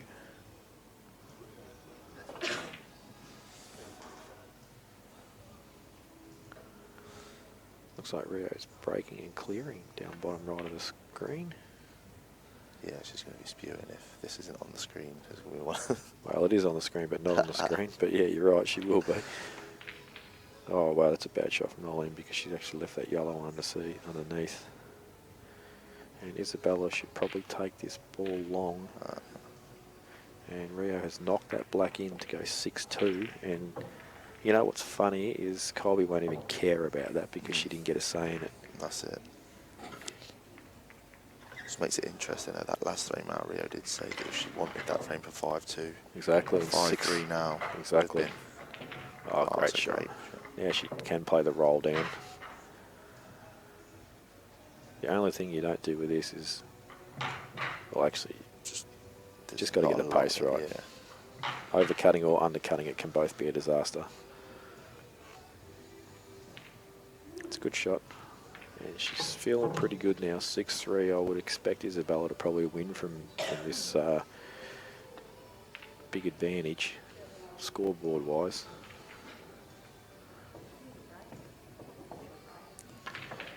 That's 6-3 to Lindell too. All the matches seem to be going at a fairly decent pace today as well. Yeah, they're getting on with it. I expected a few tactical frames here and there. It's pretty hard to avoid, but she's getting on with it. Colby's belted the crap out of that. Balls everywhere. Yellows are the balls, but she's not on an easy starter. She's going to have to cue the planting. Middle one if she's on the gap. Yeah, I think she is. I think she has to play it. Well, she doesn't have to play it, but I think it's the right shot. This yellow that's on its own up here could potentially be a horrible ball later on in this out if she does fully commit now. Yeah, I was just looking at the layout. If she does play the plan, I should imagine she would then be playing the one on the bottom cushion next. And it seems... Oh, she's hit the red. And look at that, she's the only awkward red on the table. She's left her on plum.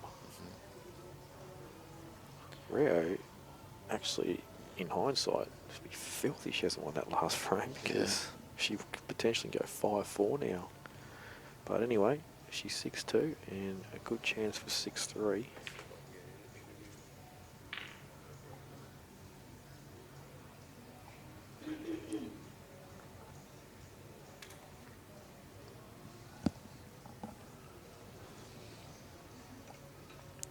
Should be taking these out now, really. Yeah, the trickiest ball now is the one, I know it sounds silly, but it's the one just above the black because it's only available centre pocket. Oh, I'll tell you what, that couldn't have landed better, I don't think. I think she's perfect. I think she can actually stun down behind this other red I just spoke of now. Even straight's not the worst angle, I think you're right. Oh no, she was pretty straight. So the right of the three here. Yep. Punch this in with some authority. So we're going to be about position to the last ball you'd expect. Just played a little stun run through. I think she did try and stun it, but just didn't get right through it. But this little roll in should give her a good angle too. But this ball that I spoke of is actually still the horror, like the awkward ball.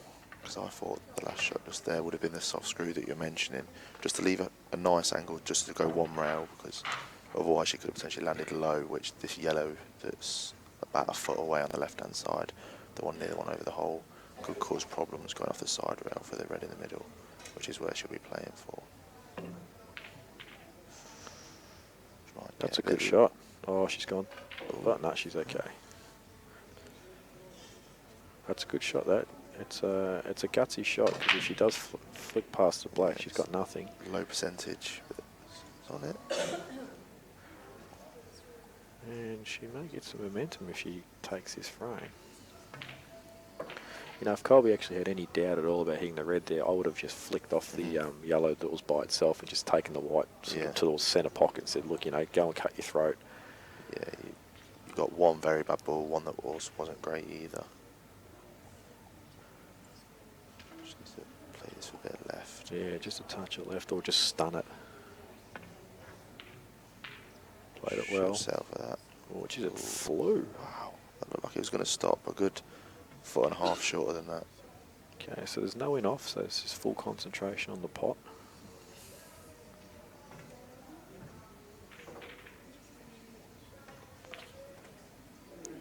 Overcut it to create almost an in off. Now, Colby can't just drop a simple snooker in here. The up and down is way too easy. She's just checking to see if there's a gap underneath the black. Tell you what, if the yellow's not near the rail, I'll say, yeah, no worries. But when it's on the rail or close to the rail, trying to get a ball in a gap like that's actually really hard.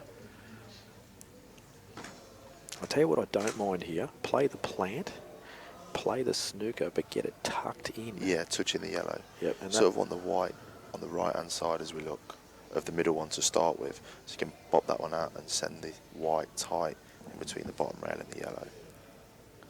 Yeah, and that way you've got to basically come off 2 instead.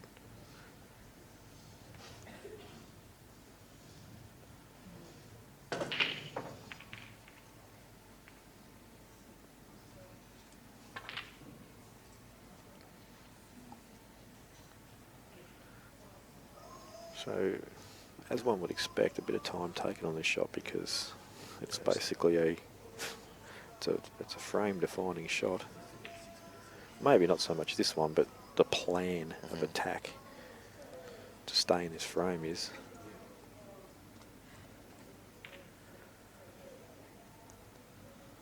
But I have to start wondering now if too much is going on in that noggin. She goes and looks about 35th time in a row down this shot. What wouldn't be bad, it's a tough shot, but if, how we said, don't bump the middle one out. But if you can get the pace right of the yellow that you're bumping out to cut off the one rail, as in send it in the vicinity of being a foot away from the rail. Actually, you know what, that's a good result, because now she can play the tuck-in snooker and the up and down's not on. Because she's just blocked it with that yellow. Yeah. I mean, the only way you're to be able to get to it is to play really wide with tons of right-hand side. That's a tough shot.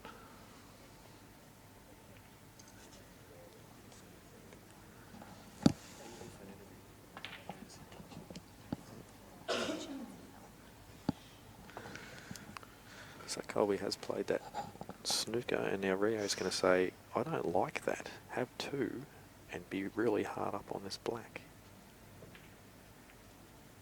That's not bad, although, what am I talking about? Because she may be able to play the pot over the corner. Get both out next shot. Yeah, we'll still need a little bit of control though.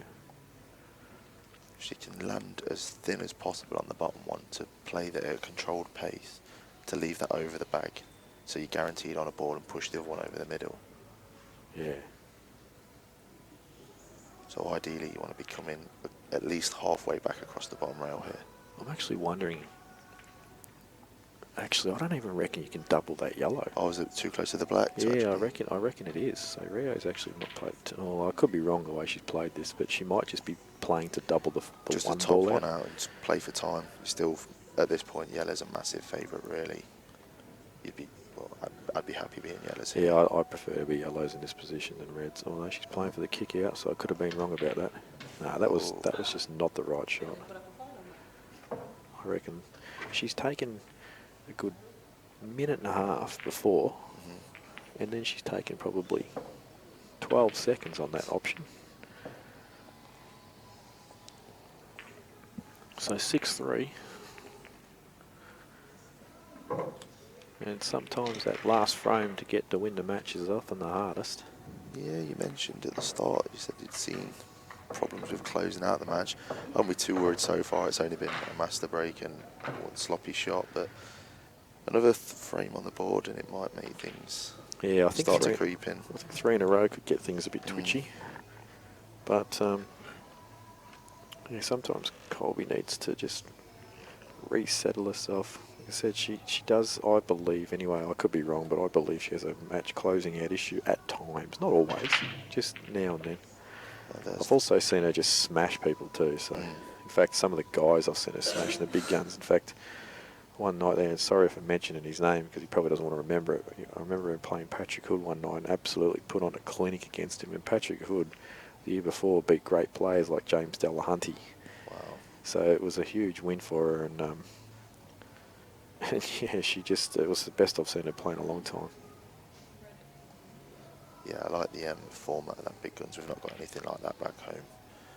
I should imagine that attracts all the top players from around Australia. You get most of them. You know, I hope I'm not wrong when I say this, but I'm pretty sure, because we've got a couple of these big ones now, but I'm pretty sure there's going to be some international invitations as well in future.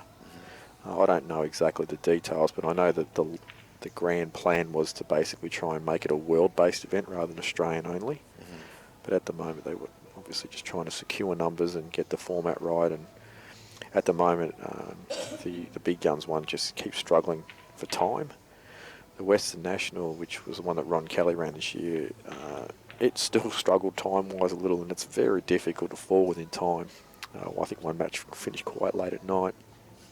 But it was sensationally ran. I couldn't really floor it. He forced dress code, did all the things to make the game professional, and the room itself was great. At Kerry Depredine's pool hall over there in Mandurah, Miss Q's it's called, and I just couldn't fault a thing with the tournament. Yeah, I like the Miss Q's put us up for a night out when we were at Perth Nationals 2 years ago. It's a great venue, great host as well. Yeah, Kerry's actually from, well, I think she's from Victoria originally. I think that's where she was, like, sort of spent most of her years and relocated over there. I'm not sure if she did it to open the pool room over there because she felt that it was a good business opportunity, whether there were other reasons for her to go over there, but she's done very well over there. And I'd just love to see one year WA get all their top line players together and put in a team for the Nationals, because every year they just seem to be one or two of their best players short of their absolute best team. And I reckon that they would actually be a smashing side if they put all their top line players in there. That's provided Justin Sage was to move back to WA as well. As in New South Wales this year, yeah. Jeez, it's amazing that you guessed the state. Anyone, well, from what I've heard anyway, anyone. Well, I've got a good friend from Leicester who's playing from this year as well. John Bowkey lost in the final of their trials to Justin in the double elim format. He beat him the first match and lost in the second. He's just moved over to Australia. His dad's from New Zealand. So it'll be interesting to catch up with him and see how he's adapting to the tables over here. Well, he can't be adapting too hard if he's got runner-up, because there's some good players that play in that. Very good player. Tell you what, not a bad shot for there from JoJo. She does have a good opportunity if she can land just off straight on this to screw back down between the gap and land on the right-hand side of the table. She's overplayed it. Now she'll have to come off a cushion and come off two, which is much more difficult because the pace has to be much better. This yellow's playing massive near the middle here. Oh, she's played Look that at well. this, look at this. Oh, well, I think she's still on it though. Does it pass the black? I reckon it does. She's going to be cannoning the black sort of towards the middle too. I reckon she could land fat here. Just caught it a bit thin and she's landed a bit horrible. And big shot coming up here for JoJo because she's staring down the barrel because she's 6-3 down, and this is a potential match loser. But when you're 6-3 down and you've got a black like this, there's not really as much pressure on as if it was the first frame because you know what the situation is. But it was a tough black, and I would expect many a player to go on and miss a shot like that again in the future as well. So hard up on the rail, right behind the shot, having to play angle to a long pocket. Not one of the easiest shots on the table to have to play. But has got some small fortune with the black over the pocket just to apply a little bit of pressure to Lindell. Some people would say, would it be better if it was on the cushion? Yep, there's a valid point there. But yeah, it's sort of, you'd fancy Lindell to get these. It's just a bit matter which ball she takes first. She takes that top ball up there, then we know she's not absolutely flying. I mean, I probably would too, actually, just get better position, but anywhere centre table and you're home. It's a bit far though. She's actually landed similar to where she was, except worse. So this is really tough now to get on the other yellow. I reckon you play the snooker here.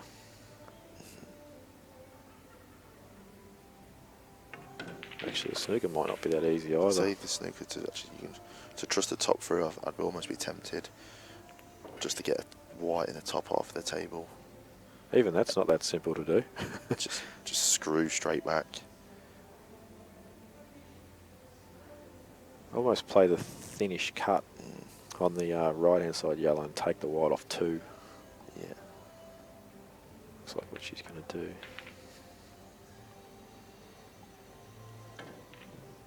Oh, she's hit it too thin, but she's got very lucky with the jaw. But the bad part is she's left a sort of a shot to nothing to JoJo.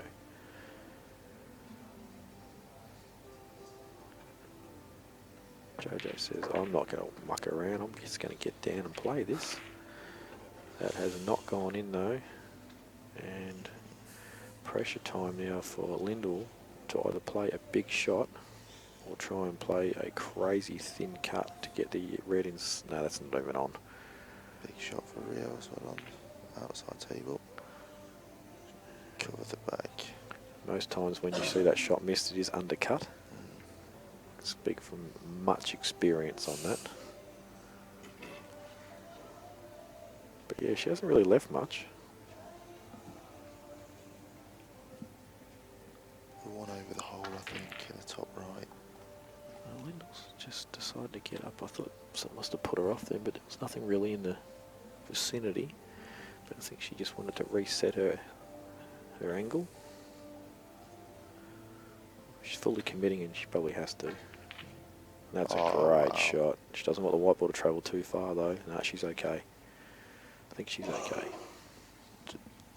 Depending on how far the black is from the pocket, it might even go off the black here. I reckon it will. I reckon even you can play this quarter ball, or less, slightly less than quarter ball, and it'll go off the back of the black.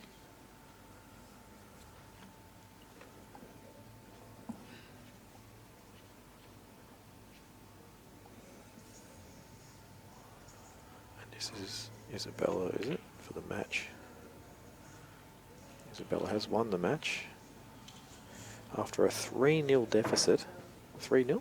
3-1, I think. 3-1. She's gone nuts.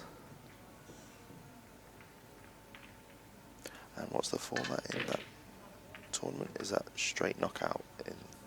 Except for the top 2 who get the double chance. So Nylene exits the tournament. I'm not sure what she gets cash-wise. Well, Lindell's, she's obviously cut this, but I reckon she must have used the black a little too, because it's up the table a touch. But she missed a black similar this early, but it was a little harder than this one. I expected to get this. She has, and that's another match done, and potentially we're close again to another match being done, but if that's up to Rio and Colby. Last match running. Actually, she's on this yellow. I don't know, I didn't actually see what Rio did for Colby to be allowed to still be Oh, that is close to when it is in off, and that is a poor Yeah, shot. when Rio bagged the previous red, there was a yellow in the top right-hand pocket that Colby dropped in. So 6-4. This is 3 in a row. That's just caught a bit thin. That was fine. Use the yellow as a stopper here. I think it's actually a bit wide. Oh, she'll So take she's that. okay. So 6-4 after 6-1. And suddenly the Rio train has left the station. She'll be far more upbeat now, even going forward into today's later matches. I know she'd have been a bit down if it had been 7-0, 7-1. I'll tell you something else. Colby does actually run a lot of racks in practice, but you don't see her run near as many in comp. And I believe that's just because of her stop-starty. Well, yesterday she didn't miss for a good 7 or 8 frames. I was like, what's going on? Obviously I know that they could both play, but it was, I'd gone from giving the breaks for when it stays on to sort of saying, no, I'm breaking now. I've had enough. Yeah, I think if she transferred her practice game into her comp game, she would be close to unstoppable in the women's game. She's got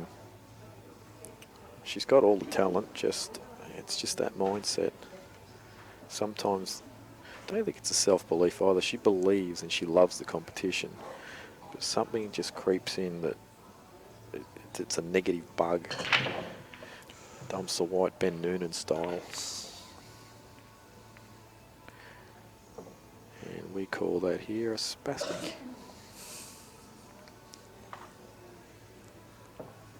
And Rio has got her eyes set on yellows. The plant at the bottom near the black goes. Trickiest ball is one in between the two reds down the bottom I here. think that's the good thing with the plant as well. Because she's maybe not now, but Whoa. with the plant being slightly offset, she would have played the plant, which would have pushed the black away, kept the yellow there.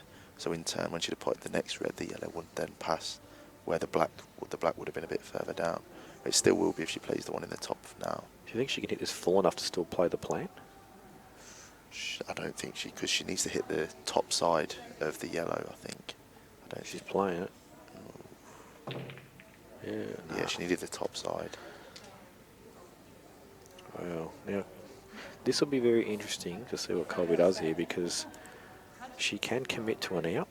They're there. There's a lot of work to do, or she can actually try and take the pocket and shut the frame down, although risking that Rio will just do it back to her because the Like I say, black's the big tight thing here is there's no, although the obvious thing is to cover the bag with a red, playing the DF is then pretty much a guarantee is what Rio will do afterwards. Thing is, though, all these reds are potable in one. She's going to have 2 on the black.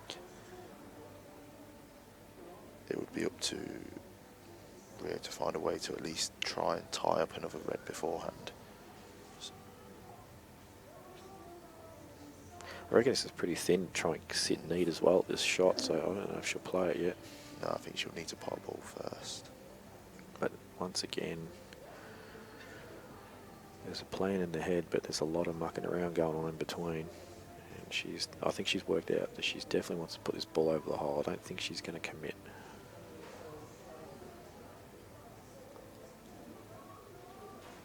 Let's find out though, because we may see in a couple of shots' time, depending on where the white lands, that she may change her mind. See, the thing is, although all the reds go, if she plays the DF now, plays the red, sorry, if Rio plays the DF and leaves it so that she's basically only got a plant into the middle of the reds because the red doesn't pass the other red that's near the hole, it's a decent chance that that plant's not going to go. It's amazing you said that too, because I was just about to say this ball that's over the middle, I would actually get rid of it right now, come off 2.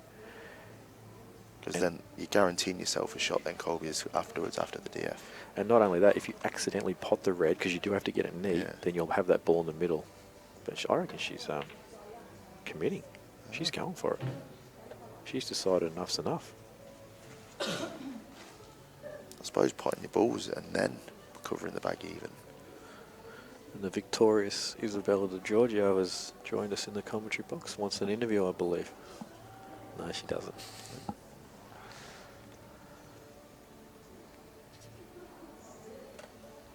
So got to get centre table on this. Got to get through this. Doesn't do it. And that's a poor shot. Not only, but she's also covered. Yeah, she can't even.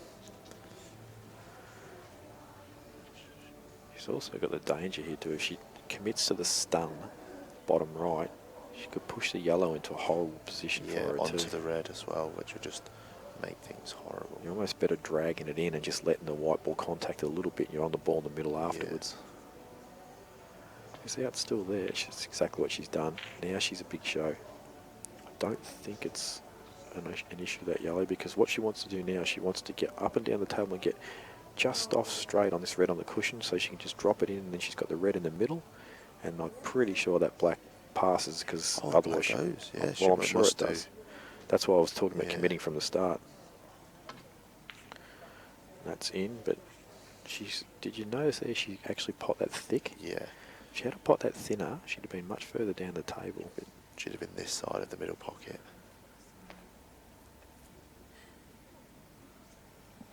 Almost has to stun this in now.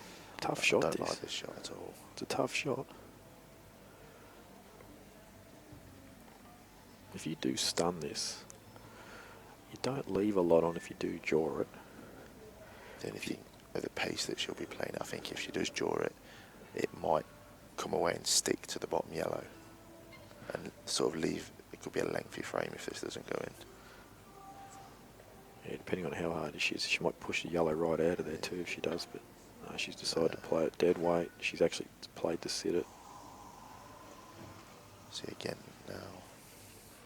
There is a big gap there though. Has she got two? Why How did she get two shots? I have no idea.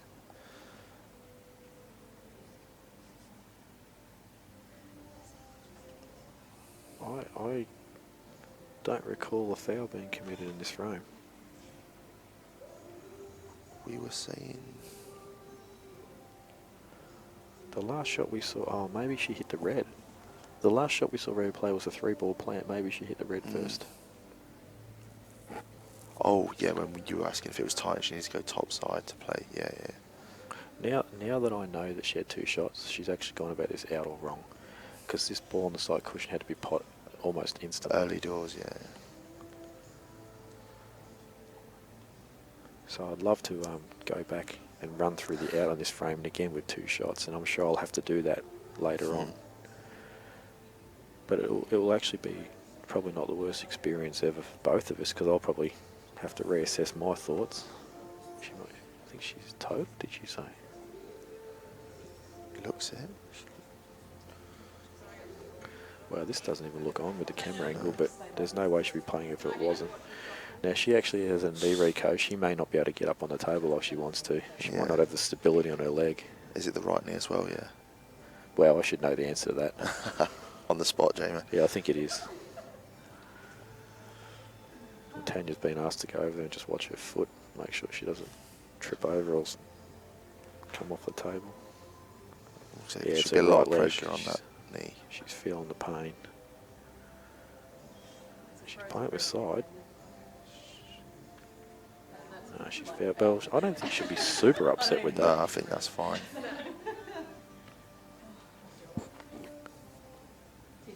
It's potentially a frame-winning shot. Just depends on what Rio does his first shot. I can't really. Can you jam a yellow in that gap past the red? I reckon there's a ball flies through there. But I'm almost tempted to just half-ball this yellow and punch into the other two and trust to a touch of luck. See, I don't reckon that goes now. I reckon the other yellow's obstructing the path. I think with that sort of shot, she's now just going to be sort of waiting for Colby to make a mistake rather than try and grasp it yourself now. I think she's going to have to play for time. Just leave the white at the top right-hand side of the table. I don't mind this shot separating the yellows and taking the white ball down. I don't mind that shot. It's basically forcing Colby now to do something, because now the yellow will go inside. If I'm on reds here, I'm not feeling very good. No, especially not from 6-2. at this stage. I think the only thing I'm trying to do here is play the black onto the back of that yellow. If it doesn't pot, you just want to rest it on there, and that way you've kind of got full pocket control in a way. Yeah, she can't then play.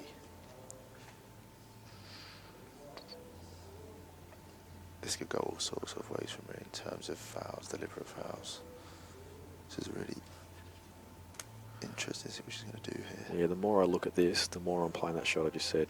Even if I'm playing the black off the yellow just above it and just letting it go onto the yellow that's touching the red. I think it's the only way you can really play this shot. Lining that up. She pots the yellow here, she's laughing. Yeah, I don't know if that's actually on. I think it's touching the red maybe. Wow, that was the danger of trying to pot the yellow as you jam it in there too deep. That's why I would have just sat it on there and then looked for a better opportunity to play that shot.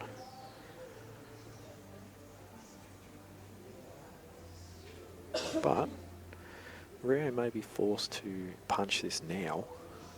She'll still have two, but funny things can happen when you're punching balls. She can rely on to a little bit of luck in terms of screwing into possibly the black and the yellow here. If you can actually play in such a way where you can screw straight up the table, up the rail, at least we have the ball in the centre of the table.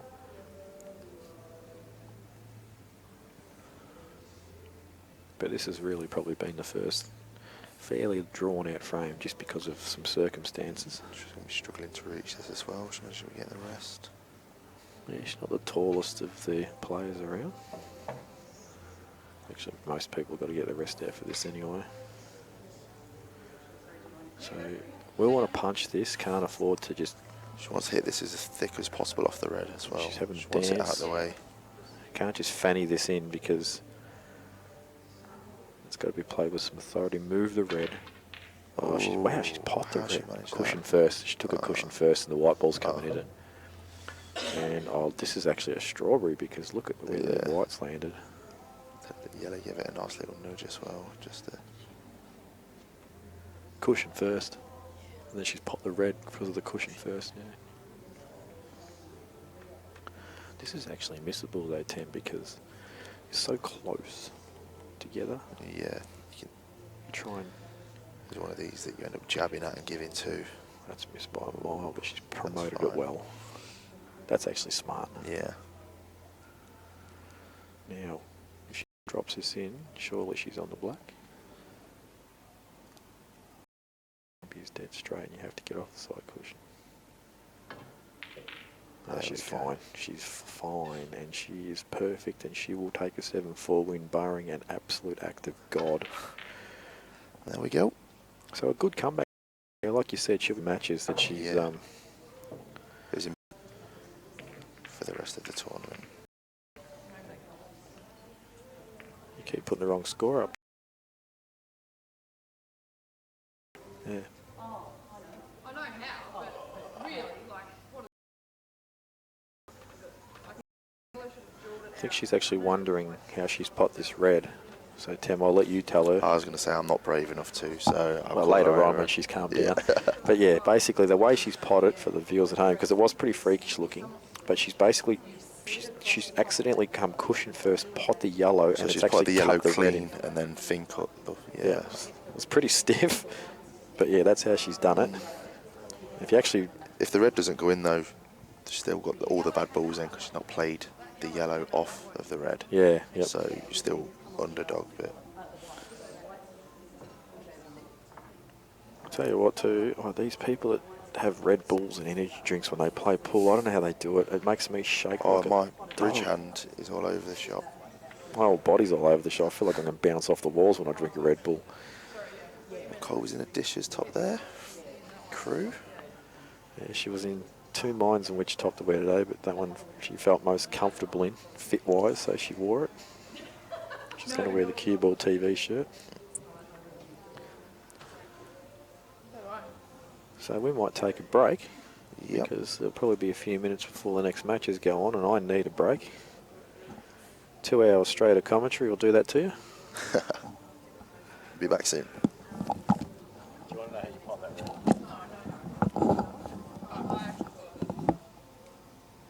Tell me Tell me how you did it, because I'm wondering if you actually have a different period. At first I, well, she reckons it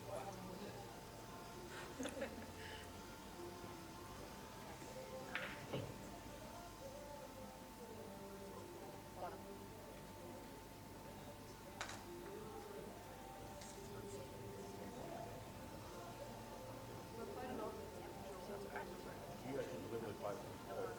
Oh, that's why it's the net. Oh, really? You've got to punch it. You've got to punch it full ball into the red. Yeah, but I thought that the only angle I had would just pop that clean. So I was trying to come up with a position and then... I just thought that I was going to hit it like that. Yeah, the I only thought I way was you going to can hit it and not touch the red. the only way you can pop that red is pushing first. Just slice the angle across and try. Hey girl, do you want to grab on one of these tables to You can catch the angle any other angle, double twist or whatever. Just hit them before dual. Have it exactly right. Sure, I've gone for it then though. Yeah, you had it faster. Jojo